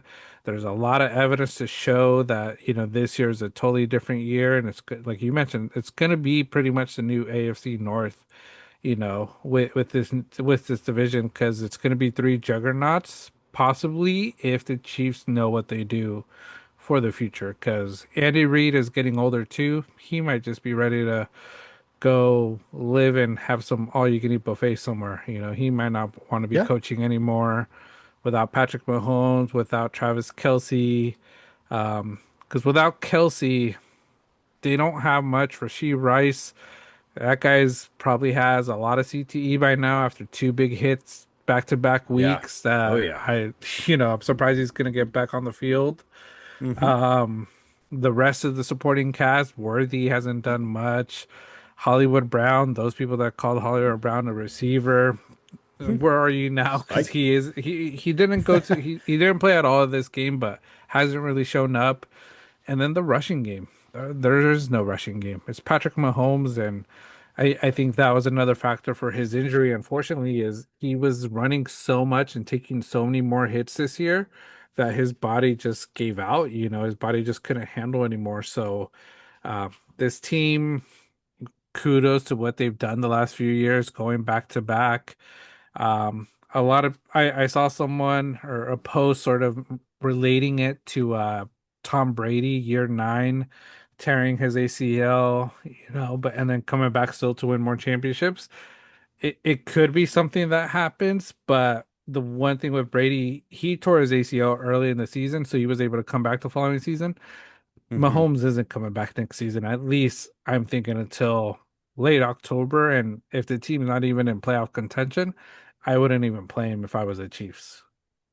Yeah, completely agree. And then Brady was coming back to an AFC East where at the time wasn't the Jets probably the most competitive team because the Yeah. Bills sucked. The Dolphins Yeah. haven't won a playoff game in a century and a half. Yeah. And, like he's coming back to like, again, two juggernaut teams, like Yeah. top dogs, Broncos and Chargers. Hmm. And yeah, it's not easy sledding. And then this roster is going to be drastically different. At Yeah. least Brady went back and still had quite a few elements that he had before he tore his ACL. So, you bring up a great point with, early in the season versus late in the season. It's Hmm. going to make a huge difference. Rehab is a big part of it. How much Yeah. is he going to have to run? They should have made that Brees Hall trade. That's on them. And then their Hmm. defense too, like Chris Jones. Is he going to call it, within Yeah. this time too? He's at the end of his career. Hmm. I don't know. I just don't see him getting back anytime soon. And then obviously we see what Mahomes is without any extra weapons. Hmm. He's good at times, but he's had a lot of just really un-Mahomes like games, I Hmm. guess. Um, yeah, no. And then one argument, just my last point on this too, Hmm. is I don't want to hear the arguments of like, oh, he's injured because the season was freaking over 2 weeks ago. Like I don't I will not stand for that and I will waste your time arguing, honestly, on Hmm. Banter on the Rock's behalf. Yeah. Because it's just I will not put up with it. Yeah. It's season was lost before the ACL tear. Yeah, yeah, you can't put this on injury. You can't say like, yeah, we didn't make it because he was injured. The season was over, I think, even before the season started. We called it from the beginning. Yeah. Even With better put. with the Rasheed Rice suspension, we knew that they were going to struggle to make it. And like I said, it wasn't our hot take of the year, but Chargers, Broncos did exactly what we thought they were going to do, and winning and making this division a competitive division and making it hard for the Chiefs to get six easy wins in this season compared to what they used to. And I think we also saw that the refs weren't always going to be on their behind and help them in every single game the way they have the last few years. And it showed, because a lot of calls they complained about because it wasn't going the way that it used to go. And it's because everybody found out. And it's just not going to happen anymore. So, yeah, anybody saying it's because of injury, calling cap, don't believe it. They were Mhm. already out of it. A lot of people gave us scenarios of what it would take for the Chiefs to win and make it in. They had to win out with still having to face the Chargers and the Broncos one more time. and they needed a lot of other things to come into place, which I don't think the Chargers were going to lose out. I don't think the Broncos were going to lose out. Like it was going to be a miracle for them to make it. So, Yeah. yeah, enjoy watching from the couch. A lot of people are happy. I know true Chief fans are disappointed. Uh, Fake fans probably just moved on, watching the Taylor Swift documentary, New listening to team, New maybe. Heights, new team, following whoever's up there. Might be the Chargers. Herbert with Madison Beer. Madison Beer is a big pop star, so that's a new pop star duo to look into. Yeah, absolutely. Hey, there you go. That's pretty cool. In Kansas City, I don't know, you guys got some Royals games maybe coming Yeah, up pretty soon here. yeah. Uh, Barbecue. I don't know what else is there to do in Kansas That's, City, Missouri. that's about it. Be cold. Be cold Yeah. this time of year. Yeah. That's about it. Uh, You could go back and forth between Kansas and Missouri. Just keep hopping mhm. back and forth. How many times can you do it in a day? I don't, Yeah, you know man. fun. Yeah. Uh, that's that's about it. Uh-huh. Yeah, but I do. Maybe I'll recap it next week. I do kind of Hmm. want to follow up with some of the commenters we had in Yeah. our videos on the off Hmm. season that were just naysayers. I just want to do a quick check in, Yeah. see how's it going, See how it's going. a little temperature check. Yeah. Yeah. So we'll do that. But yeah, like I say, Chiefs are gone. We called it. Like I say, not trying to gloat on the misery they're going through. My team might get eliminated next week. I know that. I will admit we've had a horrible year, and if we don't make it, it's one shot that we're losing out because Kansas City's not in it. So Yeah, it's a drop opportunity for us, but that's on us. We have sucked quite a bit this season. If we make it, we could make a run, but the teams in the AFC are just so damn good that it's going to be a challenge for anybody. Whoever comes out of the AFC, hopefully could stay healthy the entire playoffs because, like I said, they're going to go against the juggernaut in the NFC as well. for sure. Yeah, no, there's a lot of great teams stacked at the top. So we'll see where it ends up. Yeah. Would be, excuse me, would be crazy if Ravens could make it in with a losing record. Imagine that. Yeah.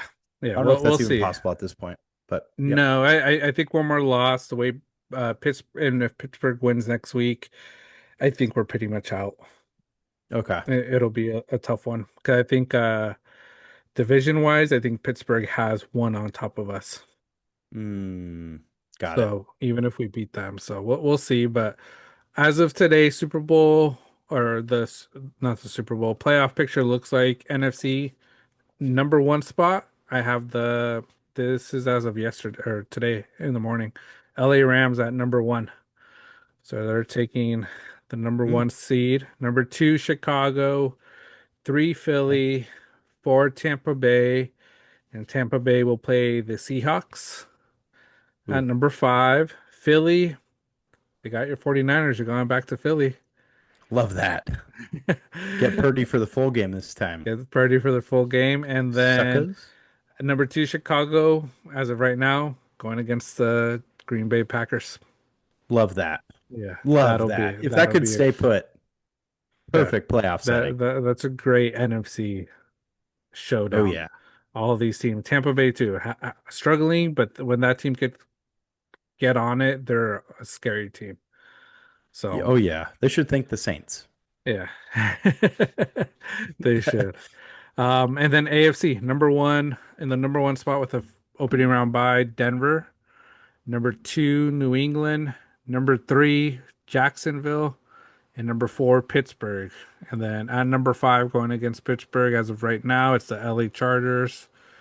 Number six, the Buffalo Bills will be taking on Jacksonville Jaguars. And Mm. at number two, Houston will be taking at the number seven spot. Will be taking on number two, New England, which that's a scary game for New England. The way Oh yeah. the Texans have played. Oh, very. Yeah. No, they're on a roll. That defense is arguably the best in the league. That's not the matchup they want. No. As is same for the Jags, I'm sure, with the Bills. Yeah. But what I will say, real quick, final point for me on the NFL. Trevor Lawrence, I slightly take back some of the things I've said, but not fully. I don't fully trust you. I don't fully trust you. I'm sorry. Uh, Not that you give two shits, but it's. I will say you look a lot better without Trent Baalke and his mhm. stupid face Yeah. within the franchise. Liam Cohen. Um, his Duval thing is just fine at this point. I Yeah. think he's a great coach. I think he's a good coach. Yeah. But yeah, props to he did it against the Jets. But congrats to that performance with Lawrence. 6 total Mhm. touchdowns. I heard he was the first quarterback to throw for five and Yeah. then rush for one and get over 50 yards rushing, something like Mhm. that. So Yeah. phenomenal game nonetheless. You did it against an NFL team. Yeah. Jets suck though. But look at what they got up. They got the Broncos coming up. That's a tough one. Ooh. They got the Colts, which is gonna be probably a division deciding game. And then they got a Titans team to sort of have that like refresher, you know, in the finals. So they're still not fully in it, but they're looking good. We'll see if they keep up that momentum. Um, but Colts yeah, walk off win. Philip Rivers he tears his shoulder on a deep ball to Alec Pierce. It goes like a uh, whopping 30 yards downfield, and uh, Pierce catches it and they win it. And yeah. then Philip Rivers is then on IR, and then you could just go ask Brady if he can come back. Uh, who do you think will, like I say, I don't want to put this out into the universe. I want to knock on wood. Rivers gets injured and they do make the playoffs. They're gonna sign someone from the streets. Who do you, Mm-mm. You first call know, Brady? I love that you brought this up, John. Because you reminded me of something I was thinking about. Uh, Like what old quarterback? Because it's like there's younger talent yeah. that's available in comparison to Uh, what Philip Rivers is. Um, but who would I want to see come back is uh, Tom Brady. Like I wouldn't turn face to that. And then like if he came back, I don't know, could he come back and be part owner of a different team though? that's the one thing I don't know if he could do that just because Yeah. he's Who an do I want owner to of a see? team. Colin Kaepernick, just bring him back. Let's try it. Mhm. He'd be on my list. But I just happen to be a Kaepernick fan. I appreciate all he's done for the 49ers. Who else? And this definitely crossed my mind. Um, I don't know. That's so tough. Like, do I think old or do I think young? Johnny Manziel, is he available? I'm just thinking of really weird names. Menzel's one I thought about, because potential is there. I know one person, if you saw his podcast, Cam Newton was a little mad that he didn't get the call. Oh yeah, He says he's ready. That could be an option because that's sort of like an Anthony Richardson type, veteran, and sort of see, yeah. what could happen. He was Um, good for like 2 games when he came back for Carolina, and then like yeah, couldn't throw more than 30 yards after that. yeah, So it's like we've tried that, and I think that's what we saw with Cam Newton. yeah. Um, I don't know. Yeah. I'm trying to think. Tony Romo, you think he'll come back? Oh, and he dedicates it to Patrick Mahomes because he's out Yeah, with a torn ACL. yeah. Only if he does that. So this is for you. Matt Ryan, is he on the team? Um, no, he's available. He's Yeah. available. It's another one. That's a good one. Fitzpatrick, Fitzmagic. Oh, love that. Yeah. Has he played for the Colts before? Because he's played for a ton of Uh, teams. I don't I don't remember if he think has. so. I don't think he's been with them. Had another Um, had another team too as well. Donovan McNabb, is he available? I don't Uh, know if he, Dante Culpepper? yeah, Yeah, I don't know. yeah. But see, this is the situations where this is why I said it. Marcus Mariota is a phenomenal backup in this Hmm. league. And that's where teams Yeah. really have to look at depth. And then also, you can also look a little bit deeper into this, Sean. And you can think about like we've talked about this a ton. Mhm. College talent, Yeah. QB talent. Like if they are signing literally a grandpa Yeah. to quarterback the Colts, that goes to show how subpar quarterback talent is out of college Mhm. now. It is Yeah. really bad. It's Yeah. like I'm not even thinking about like college players who didn't get a shot. Like I don't know Yeah. who went undrafted last season that could be available right now. Like I don't even know if there's practice squad stealing that might be worth it. You know? Yeah. I don't know if there is many on the practice squad right now that can you even get them this late into the season? Um, didn't somebody recently take a practice squad player? Didn't Maybe. didn't I feel like somebody did recently. I don't know Uh, for sure who, but I just think it goes to show like, mhm. there's just not a whole lot lingering. No. And like I say, it's one of those positions that make or break your team. So you have to sort of be correct with it for it to help you out. Oh, for sure. Yeah. No, it's yeah, it's not Yeah. even. I saw something Tyler Shook has the most Mhm. passing touchdowns for any drafted quarterback this past season. Does he have more than Cam Ward? I don't know. Possibly. Because I Yeah. mean, he's looked really good. Cam Ward hasn't really done much. No, I mean, Shook looks like he's doing more, and he Yeah. made Mel Kiper cry. When he was drafted. Yeah. So Mel Kiper's career took a hit. Yeah. Um, So, I don't know. Yeah, yeah. Titans have Trevor Simeon on their practice squad. This is just practice squad from what I'm seeing.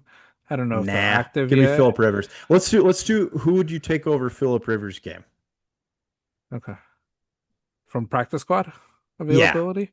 Okay, yeah. so we have Shane Buechele out of Buffalo. Psych. Nope. No.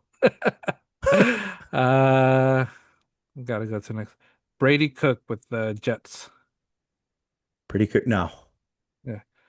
Tyler Huntley. I don't think he's practice squad anymore with Baltimore. I think Uh, he was, but I think he's active squad. But that would be one I probably would have considered.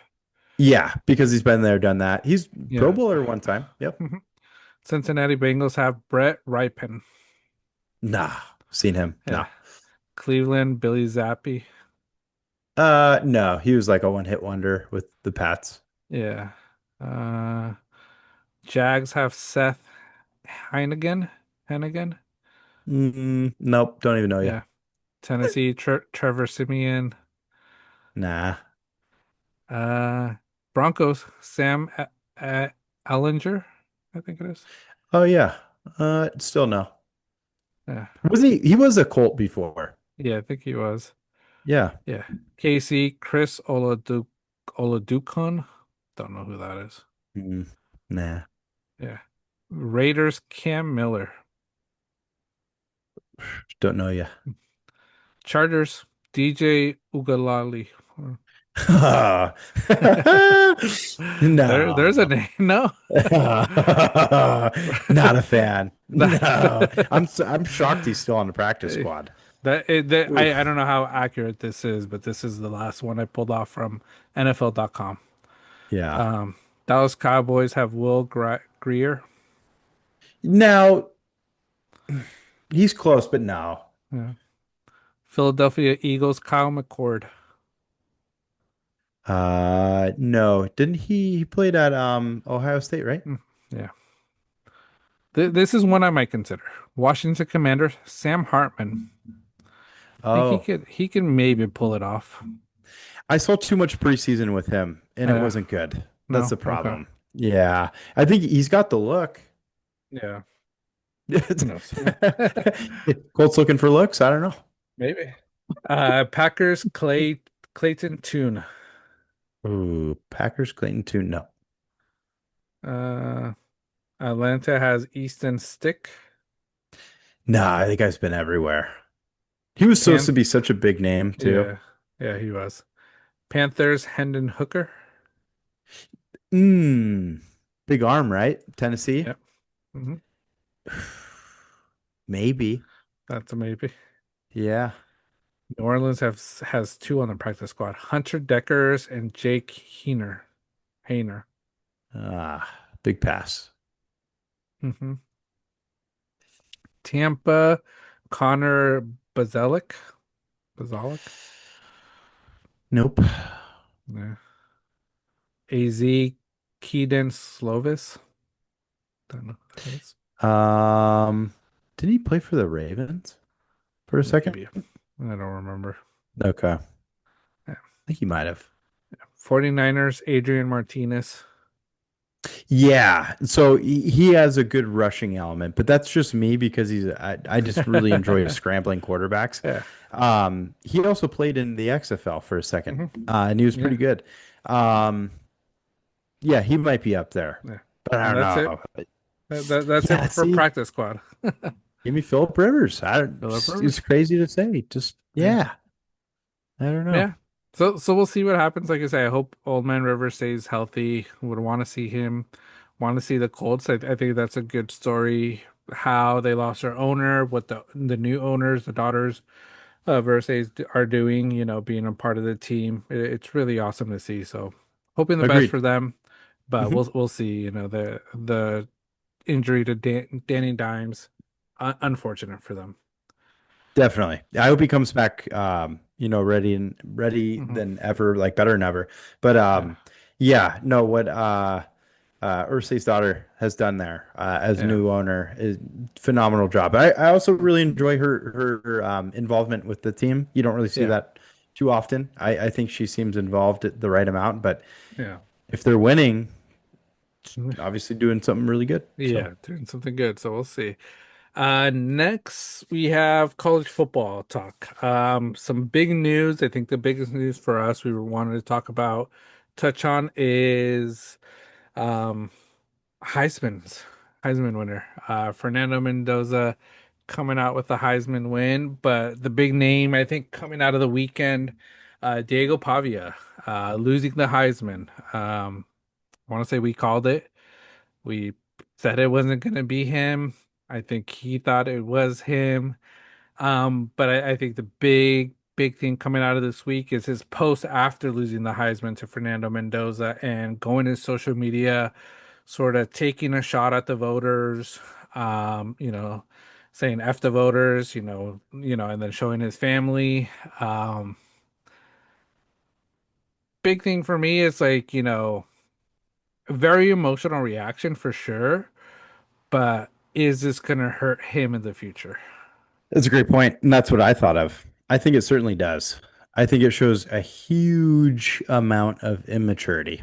Hmm. And the position you need maturity the most on the football field is arguably the quarterback position.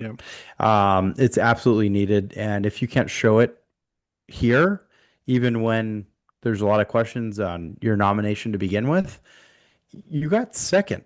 You take that as a huge accomplishment. Hmm. Think of where you came from Yeah. and what you made Vanderbilt into and build off of it. But from here on, our standpoint on the show is Diego Pavia is like exactly who we thought he was. Hmm. And I think he made it a little bit further. I was actually going to send you something this past weekend. I was like, dude, he made it second. Like I'm shocked Hey. that he even made it that far.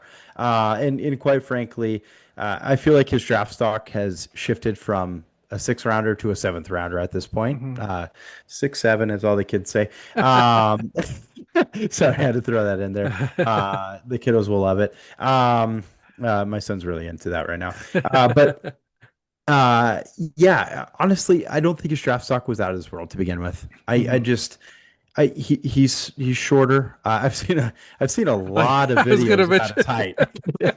I was gonna Where, mention that I've been seeing so many videos, yes. um, like he's listing himself as 6 feet, but then I think it was like Julian Sayans listed at 6'1". Love is like 6 feet as well, and when you look at pictures, Mhm. he's like 3 to 4 inches shorter than them. Yeah, it's not even close. Like, Uh, yeah, I think in some photos he's trying to be kind of slick, but it just didn't work. Like Jeremiah Love was the biggest example because they're listed the same height, but there is a clear difference in their height. And then Mendoza, I Uh, think, is 6'5", and yeah, he towers over him, but he's by far the shortest. Like he looks 5'8", in my yeah, opinion. Like he is small. Mhm. Weight, he has a decent amount of weight, I'll give him that, but like Yeah, he is not 6 feet. That is so yeah. overinflated, and I think point proven with the photos. It's it's Yeah. it's very obvious. It's very obvious, and it's either he's lying or all these other players are lying about their height, and I doubt three players are lying about their height. So Yeah, it's no more, way. Pavia sort of making his height sound a little bit better. It'll come out on, draft combine unless he skips it. If he Yep. decides to skip that portion, he's shorter. Oh, for sure. Yeah. And then we'll check hand sizes. That's always a big Yeah. deal. And we talked about the combine. Those interviews, like they ask everything. hmm Like there's going to be so much brought into question, Yeah. with the Heisman antics, the things he said, and another thing was, they asked Fernando, and they asked all Yeah. the people up, the nominees, Yeah. what are they going to do with the Heisman Trophy? Mendoza said, he's going to give it back to Indiana. It's Yeah. for the community and all they've been through. It's a really good Yeah. answer. Jeremiah Love, I think he said he was going to give it to Yeah. God. Yeah. And then Diego Pavia said he was going to put it in the background of Theo Vaughn's podcast. It He just, did. it's like, what is he there for? Like, Yeah. it, just like living it up and just the vibes. Yeah. I don't know. Like, but again, the take that we had last week, don't draft based off of vibes, draft hmm off of skill set. Skill And sets. Yeah. that's where Mendoza is going to be a bit better. Yeah. Yeah. Like I say, I've seen a lot of stats. People are pointing it out. Mendoza stats compared to like other Heisman winners weren't the Yes. best, but like I said, but what Mendoza is doing is it is not the vibes. It's a system QB that could help you win games. And like I said, that's what I think the NFL has to start looking at. Because you talked about it, with our last discussion with Philip Rivers. Like there aren't many quarterbacks that these teams are going for coming out of college because they're just not systematically good for the NFL. They're all Hmm. vibes. They're all just about, swagger. Whereas Mendoza it doesn't, from the looks of it, doesn't have much swagger like Pavia. Isn't really all about that. He's about playing the game, doing good for the community and just, trying to come up on top. And that's what a team needs. And he could be very successful, even though his stats aren't like record breaking type stats. For sure. Yeah, no, and I had it in my notes section here of like, Mhm. I'm happy you brought that up with when it Mhm. comes to Mendoza, because I think he's going to be a great pro. Yeah. Just point blank. I think it's a very well deserved Heisman Award for him. Mhm. And what he's done with that team, the players around him very, very good. Mhm. But, you know, you think about like even the wide receivers he's Mhm. throwing to as running back, like they're Yeah. not like household names that you Mhm. typically have. And I think that's where you brought it up before me. You got to stop the stat comparisons to Mhm. the most I've seen is Joe Burrow. Yeah. Joe Burrow had Justin Jefferson and Jamar Chase to throw to. Yeah. Of course, he's going to throw 60 touchdown passes, Yeah. and that included, I think, all the way through the championship as Yeah. well. But like, how many games did Mendoza not even play the fourth quarter because it was out of hand? Yeah. A ton. So it's just you can't do it. I even saw a stat comparison of Jeremiah Love Mhm. and Johnny Manziel's rushing comparison for a season, and Mhm. Manziel had him beat in every category. Yeah. But it's like Jeremiah Love is going up against defenses that are planning for the run, and Yeah. Manziel can run, quite frankly, whenever he Yeah. wants, And get then 10 throw it. yards. And then throw it Yeah, and not get anything knocked on his stats, stat sheet. exactly. So, Uh, that's a big deal too. And then all of that with going back to Mendoza, I wanted to bring up a quote here with Albert Breer, mhm. that kind of I thought was a bit questionable. So he said after the award was announced, congrats to Fernando Mendoza. His personality is going to be analyzed and dissected plenty between now and April. But to me, it seems like he's an incredibly likable kid who loves football, his coaches, and his teammates. We Mhm. can save how he'll fit in with an NFL team for another day. I also heard that he might have called him a dork, and that's what is going to be brought into question. Mhm. Um, I think it's just an odd comment. Like, Yeah. that's just really picking and choosing what you want Mhm. out of a player who I think his GPA is over 4.0. Yeah. He went to Cal. Um, he transfers to Indiana, goes undefeated. He's ranked number one. He took down Ohio State. Mhm. He wins the Heisman. He does it in fantastic fashion.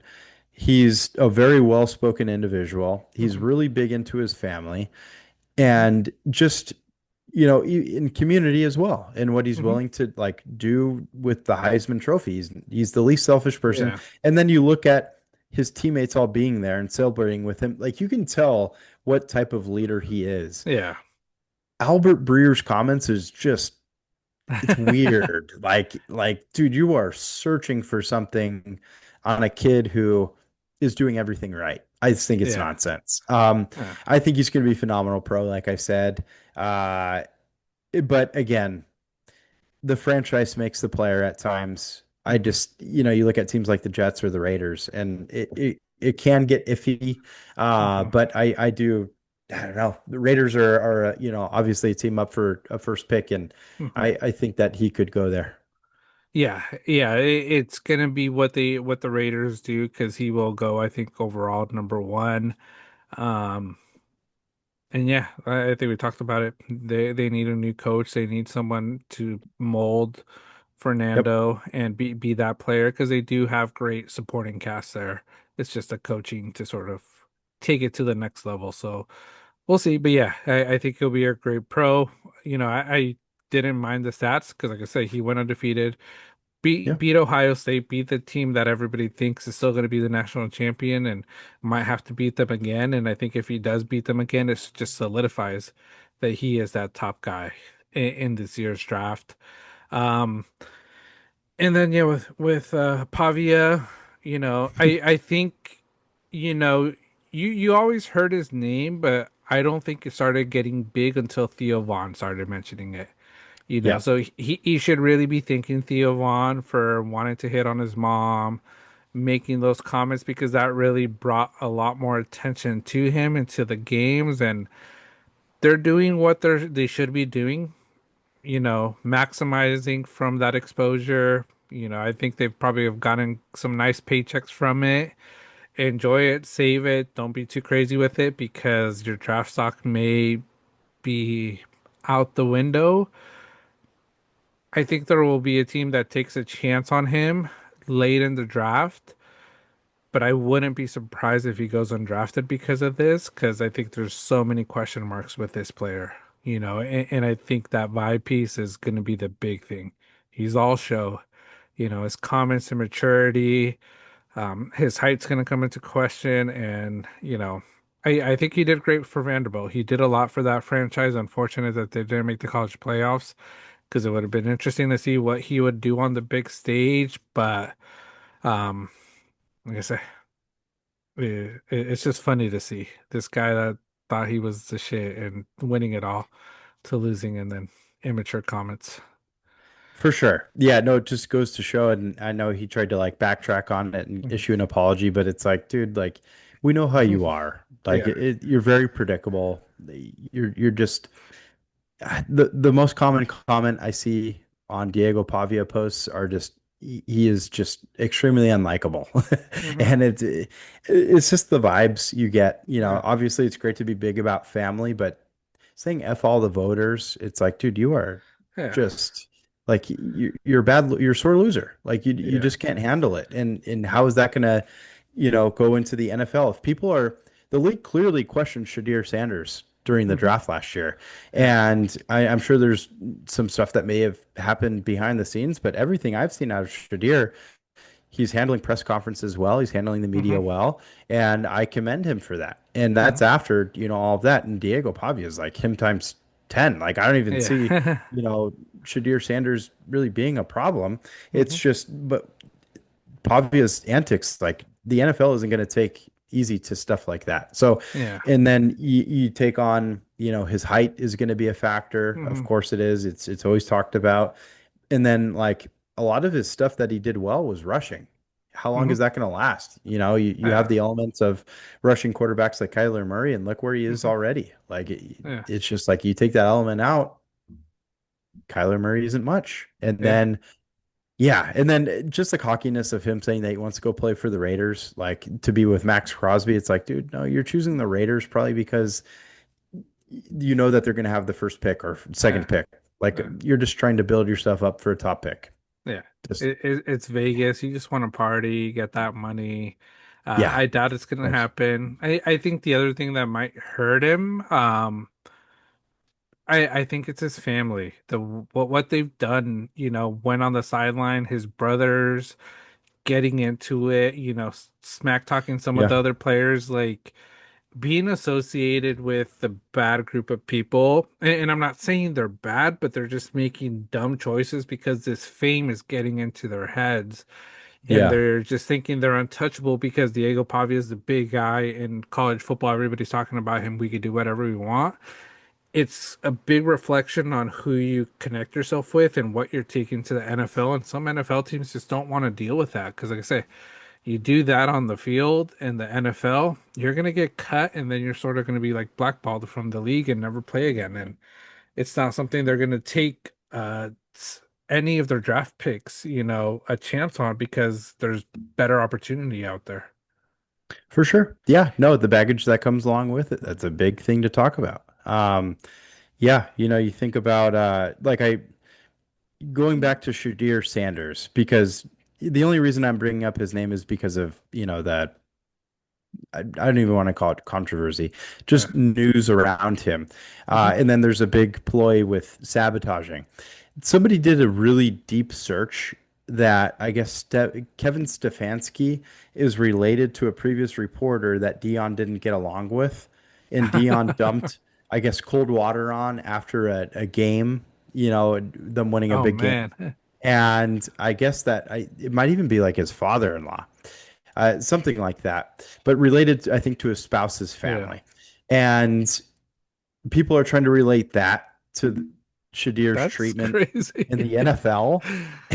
I mean, props to the person diving that Yeah. deep into something. I mean, you spent some time on it. Good job. Yeah. But like, it's I guess the bigger story here is like, yeah, exactly as you're saying, they're going to look into the family. And if I'm Hmm. not mistaken, I think one of his brothers was just arrested for public Hmm. intoxication. Yep. It's they're I, some might see him as a very entertaining family, but on a professional level, it's like, Yeah. you're not just getting Diego Pavia. You're. It seems like you're getting the whole family because he Yeah. says, "Well, you are getting the whole family." He Yeah. brought it up in his "F all the voters," Yeah. family for life. Yeah. Like I say, if you want to be on the Kardashians, go pitch it to Hulu, go pitch it to Netflix, get that Yeah, TV show, But for the NFL, it's not gonna roll. It's not gonna roll for him.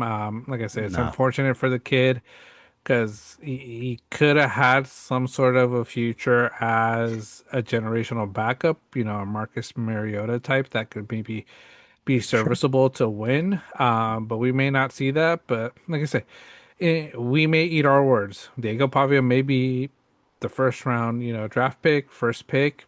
Who knows if the Raiders do that?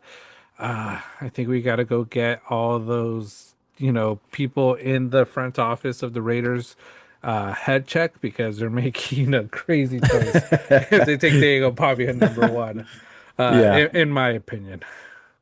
I completely agree. That'd be wild. Yeah. If Diego Pavia goes in the first round, I will buy his jersey to whatever team he goes to. I will literally even put that on the line because I'll be shocked. Yeah. Yeah, well, we'll see. But yeah, that's some college news. Another thing I wanted to sort of bring up, man, we're going for a while, but We uh, banter. the the bowl games.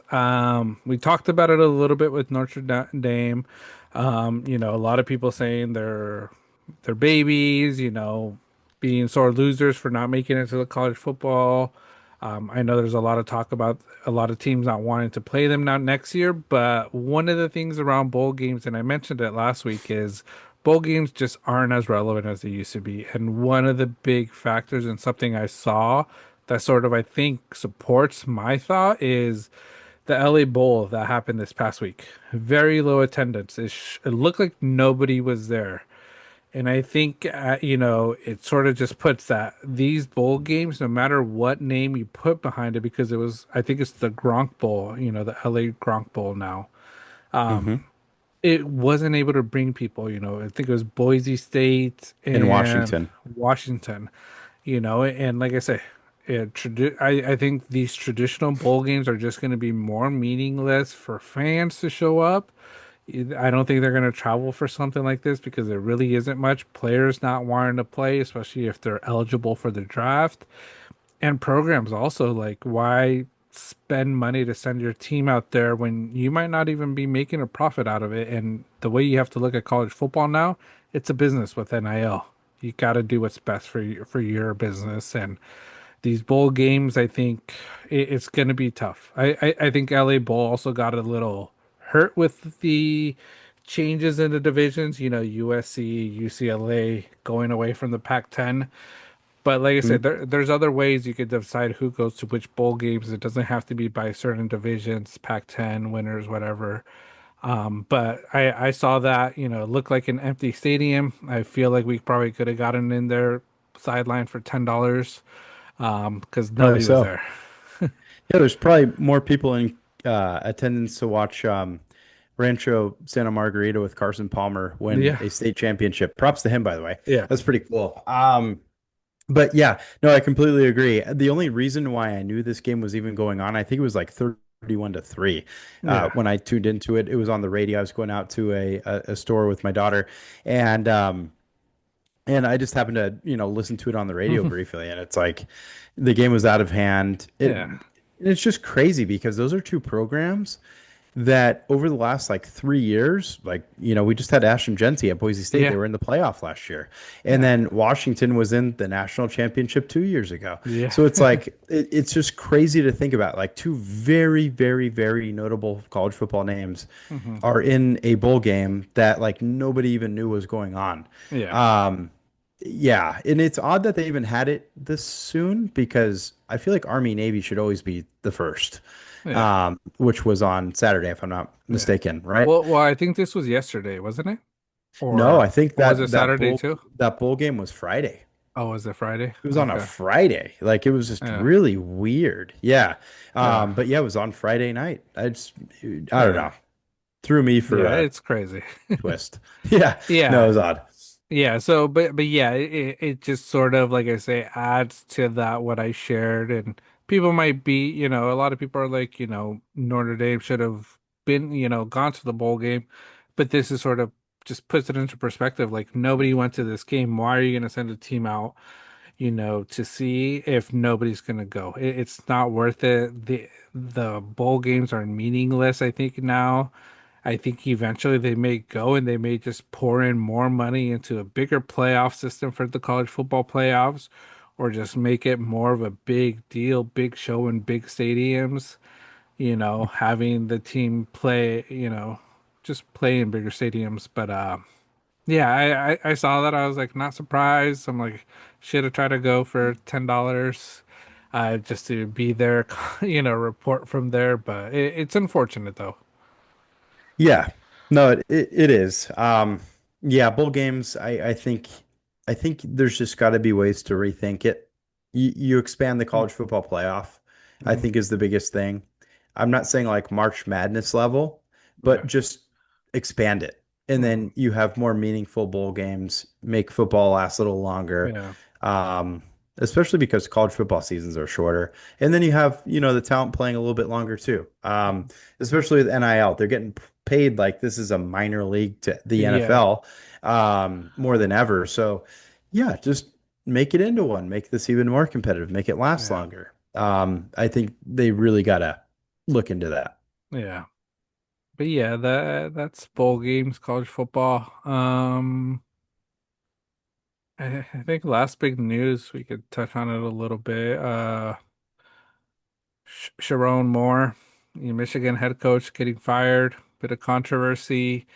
Hmm. Uh, from what's like I said, I don't want to touch on it too much because there's still a lot of stuff that's out there trying to figure it out. But just from the initial stories, how he got arrested and why, crazy turn of events for this guy in this program, because Yeah. it's unfortunate for this program because it's a big mark on them and what this program could look like in the future because of this news.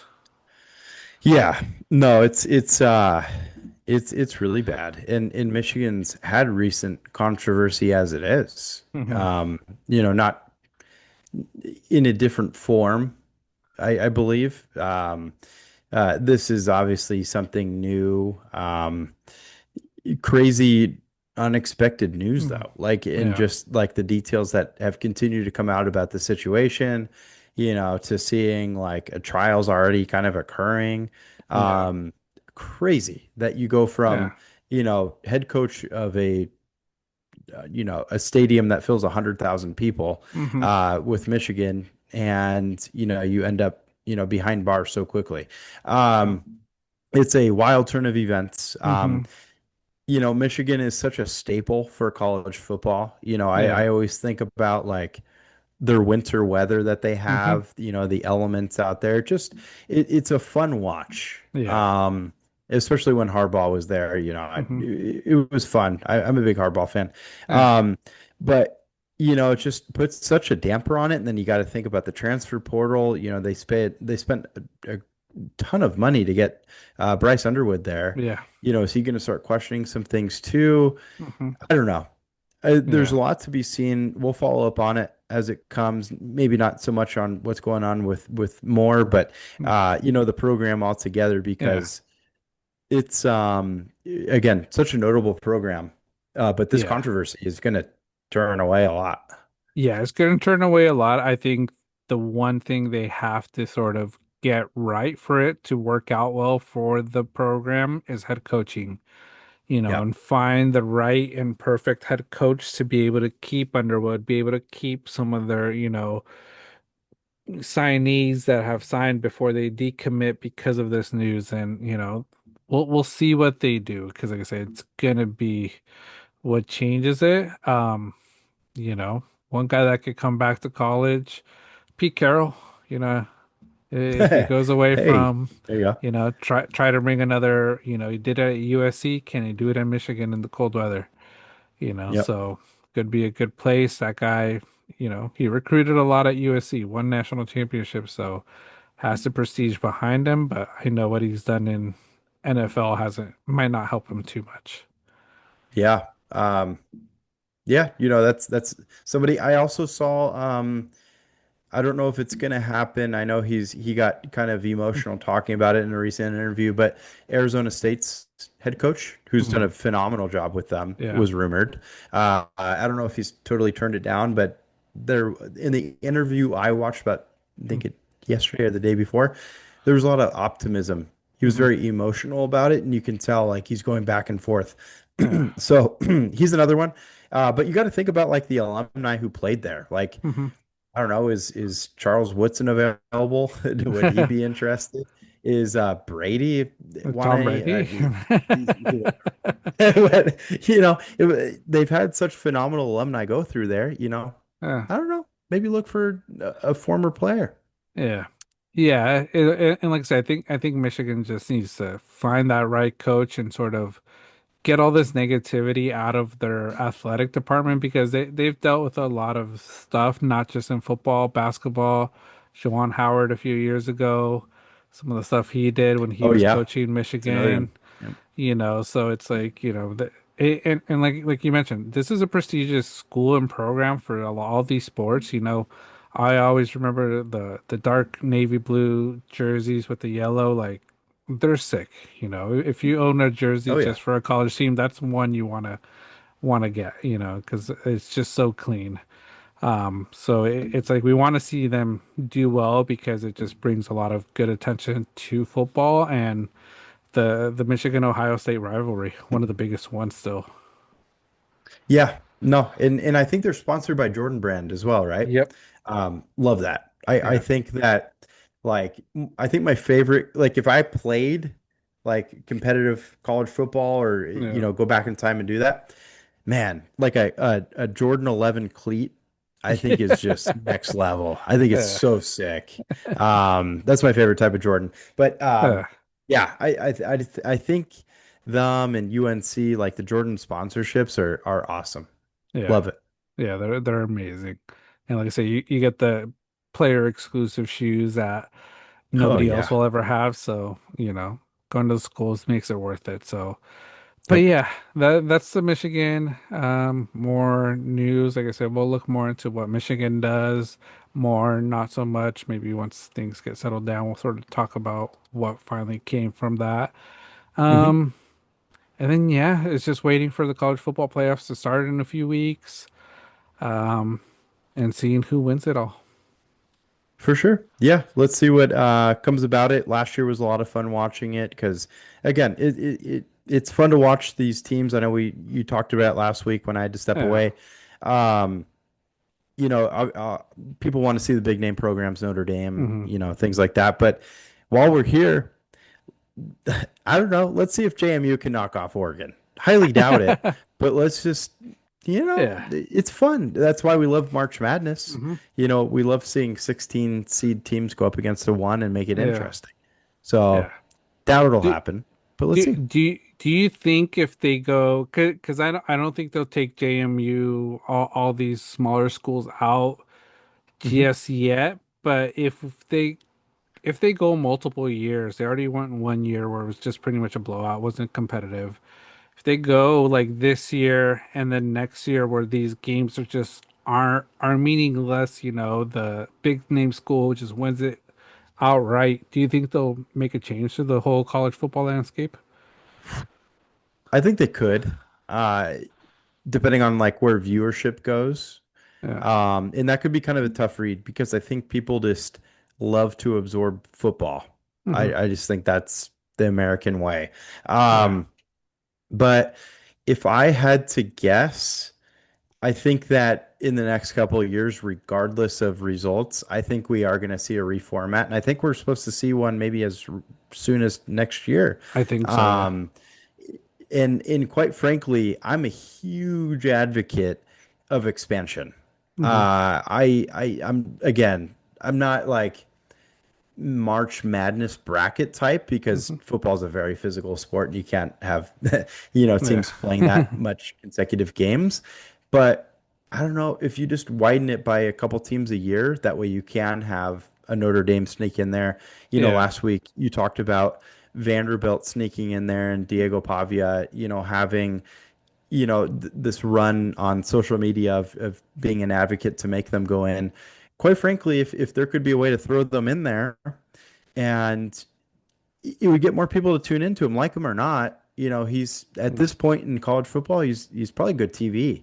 Um, but yeah, I think if you Yeah. expand it maybe two or four more teams where it doesn't just have to be like conference championship winners or, Hmm. conferences in general. Um, yeah, I'm totally for it. Yeah. Yeah. Yeah. We'll see. I think it should get expanded. Because, like I said, there's a lot of these other schools that if they were in it could make a run and just make it so entertaining. Texas, Vanderbilt, Hmm. Notre Dame, would have made these playoffs so much more entertaining against some of these big name schools. And especially how they ended the season. Notre Dame struggled the beginning of the season, but then they went undefeated, so it's a team that was on a run. But we'll see. The little nuance they did with Notre Dame of if they're ranked above 12, automatic bowl bid. You okay with it, or are you still thinking they should join a conference?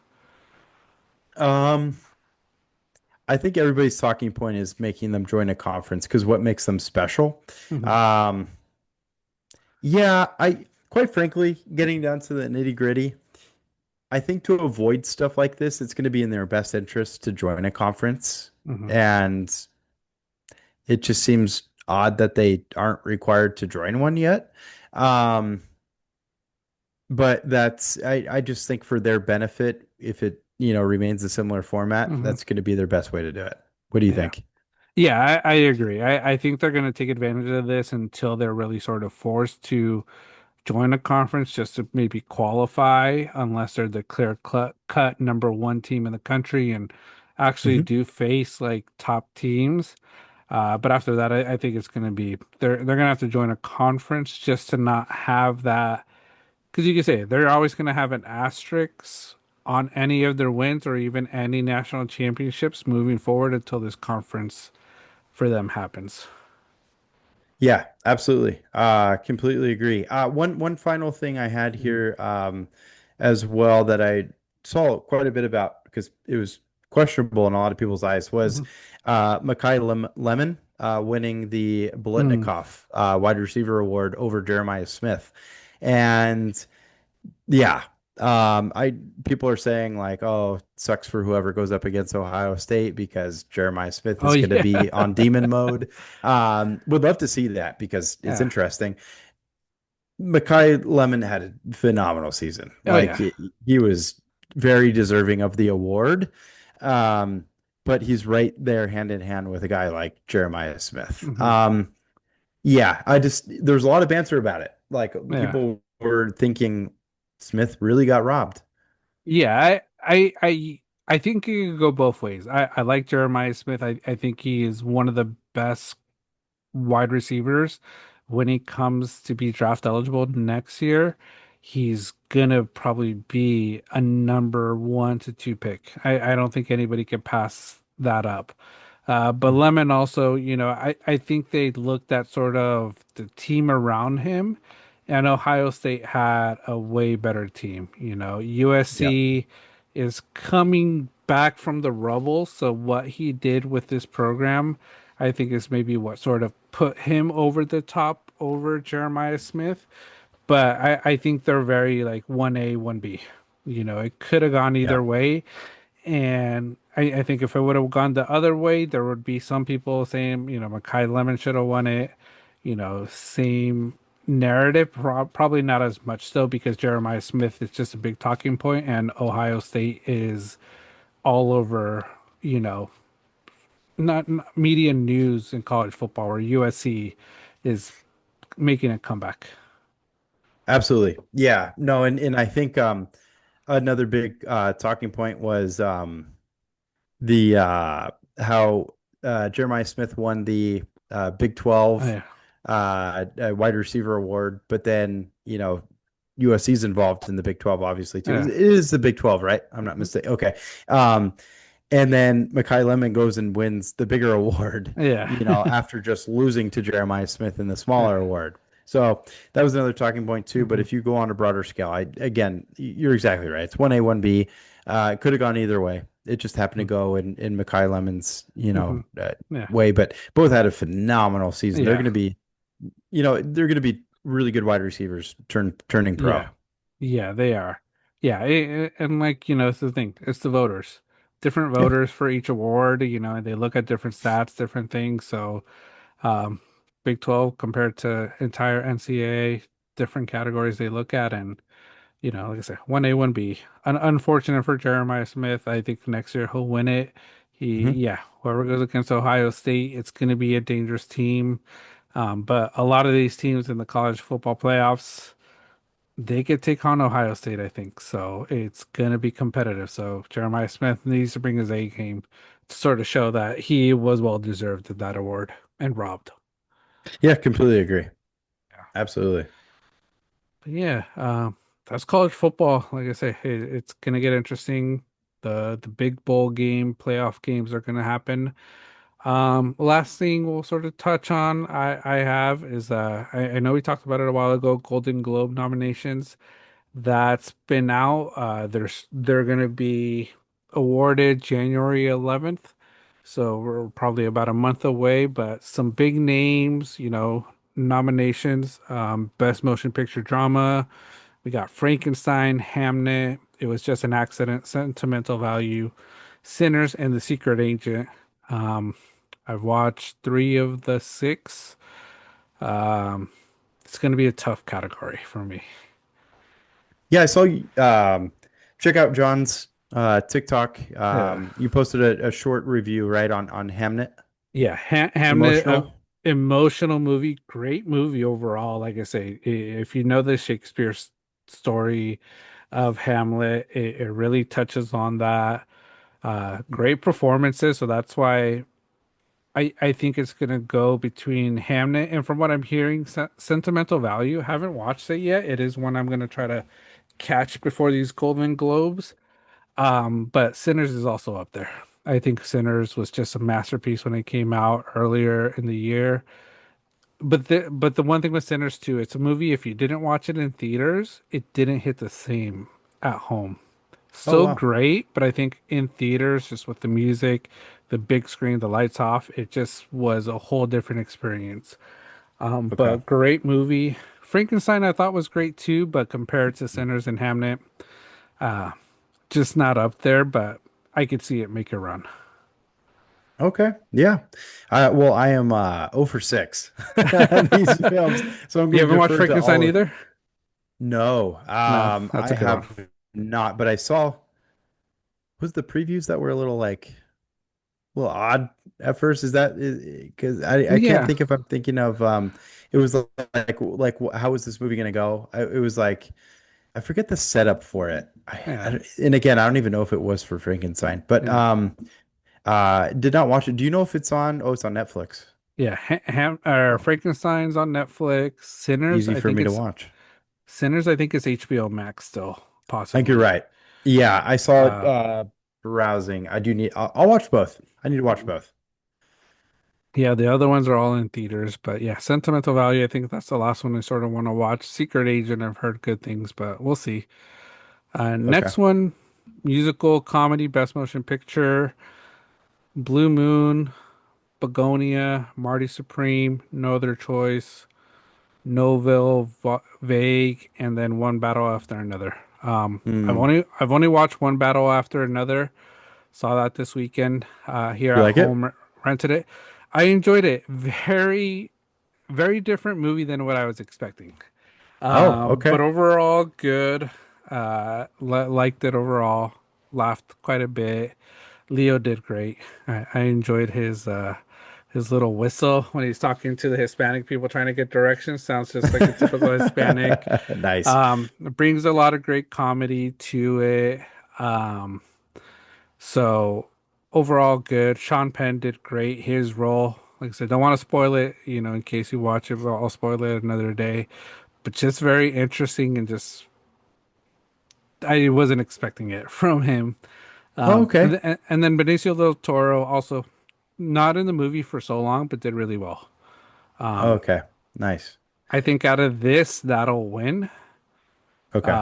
I still want to try to watch at least a few of these to sort of get a broader thought of which one will win. But I think one battle after another, just from what I'm reading, will is clear cut winner.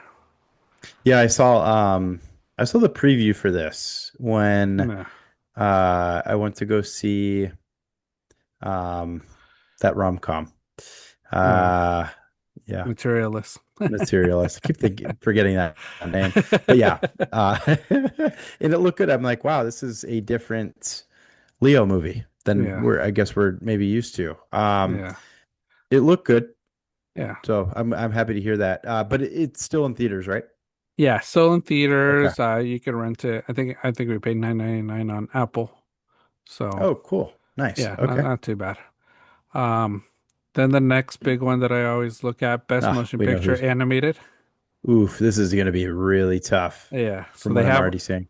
Arco. Not sure what Arco is, but then Demon Slayer, Infinity Castle, Elio's there, K-pop Demon Hunter, Little Amelia, or the character of Rain, and then Zootopia 2. Yeah. For this one, I think it's gonna be between K-pop and Demon Slayer. It's a hard one to say which one. Demon Slayer, when it came out in theaters, was a big hit with all the anime fans. Yep. Great story. I'm not gonna say I'm a big Demon Slayer fan. I've watched a bit of it, so I haven't kept up with it. But I know Fat Boy was like watching a lot of it beforehand and did go see it Uh-huh. in theaters. So I know he lives by it, liked it a lot. K-pop Demon Hunter movie my kid loves. Zootopia 2, if you haven't seen it, great movie as well. Great sequel. I think they did Hmm. great for an animated sequel. And then the other two haven't watched. Elio, I think I mentioned it here once. Saw it when it came out on Disney.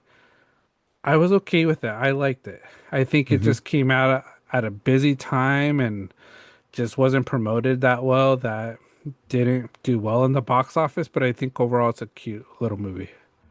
For sure. I feel like you know better than I. Is Golden Globes, do they go off of hype sometimes surrounding a A movie little, or do a little bit more like whatever you see in the Golden Globes, 90% of the time it'll be what the Oscar wins. So whoever wins okay. this, most of the time will win the Oscar. So like do you think like the soundtrack around K-pop Demon Hunters will play a pivotal role No, in okay, they no, don't look into that as much. no, Popularity, like they have like the music and stuff as other categories, so they look at it oh, separately. got it. Okay. Yeah. Yeah, no, then do you think Zootopia 2 has a chance? I haven't seen it, but you are obviously saying good things about it. I think it has a good chance because of the story. I just think K-pop and Demon Slayer were bigger hits for the year, and the Yeah, stories behind it, and what was the following for it has just been talked about a lot more than Zootopia because Zootopia is still pretty fresh. makes sense. Yeah. Yeah, No, I agree with you. I think those two Demon Slayer and Demon Hunters is going to be yeah, the two yeah, heavy hitters there. yeah. But yeah, that's that. Then, not gonna go through every single thing. Female actress, like I said, that's always a tough one. Um, one person I was surprised to see, I wasn't sure if he was gonna get nominated Best Male Actor in Motion Picture Drama. Dwayne Johnson made it. There he is. Uh, Mashing Machine. movie didn't do as well, I think, as they were hoping, but still, I think his performance, haven't seen it yet. I'm waiting for it to come out to be able to watch somewhere, but heard he did well, so I'm excited to see that. Michael B. Jordan's there. He's always someone he, that will do well.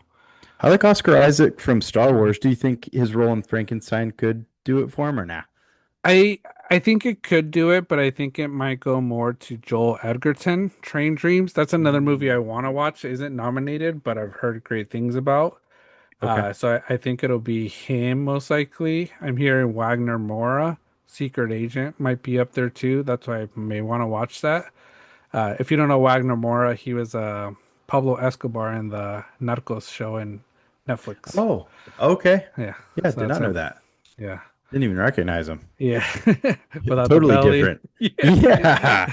Yeah, big difference, dude. yeah, I yeah, can see it now. But whoa, yeah. that's weird. That's Yeah, funny. so he's a good actor. So I think it's between Joel Edgerton and Wagner Moore for that one. Female in musical comedy, Cynthia Erivo getting that nomination. Emma Stone's there too. So it's gonna be a tough one. I don't Hmm. know about this one. I gotta watch some of these movies. Chase Infinity for One Battle After Another. She did really well in that movie, so I could see her getting that chance. Cynthia Erivo, what I'll say, I don't know if you've seen Wicked for Good. Okay movie. Enjoyed the first one a lot better.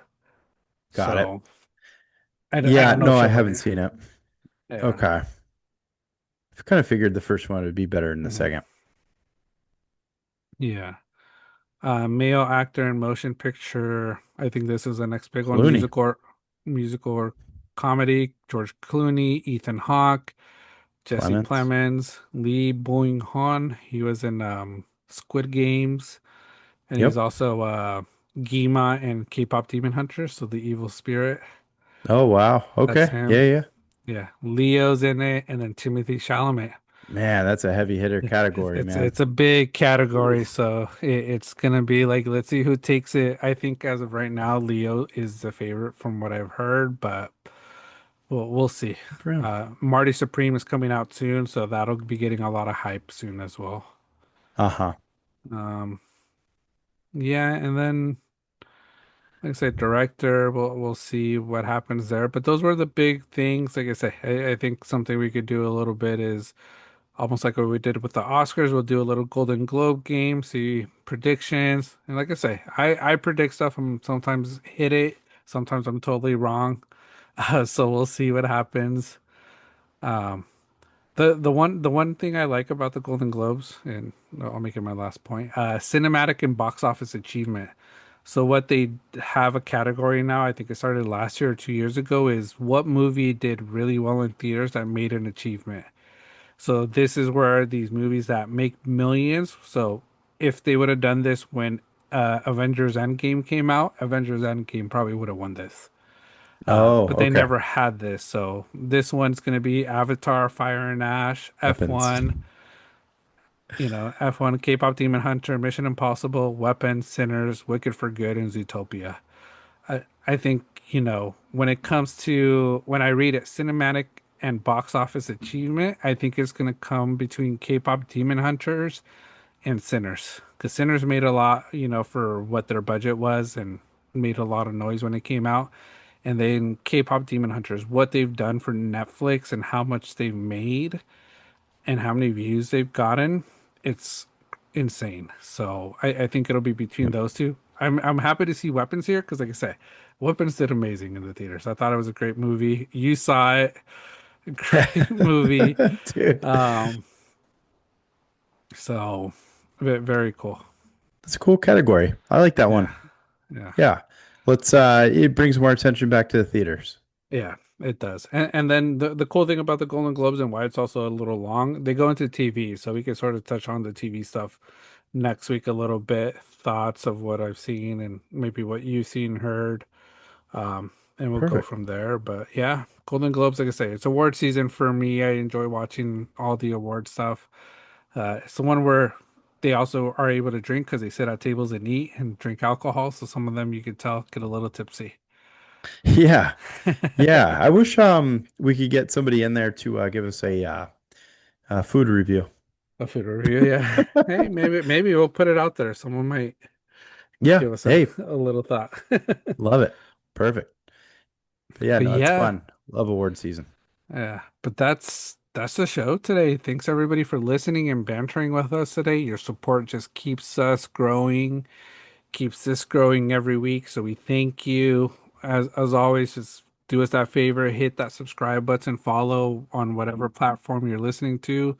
We're live on YouTube, or we're always on YouTube, posting on YouTube, Apple Podcast, Spotify, and now even Amazon Music. So you can find our podcast there. And as always, just jump into the comments with your banter takes, tags, whatever you want to hear, whatever you think we're wrong about. Absolutely. Thank you guys so much for listening. We're expanding. Thank you guys so much for the continued support, the comments, the feedback, the likes, just being an all-around great viewer. So thank you so much. And yeah, Yeah, thanks for watching. awesome. Until next time, this is Banter on the Rocks. See you. Peace.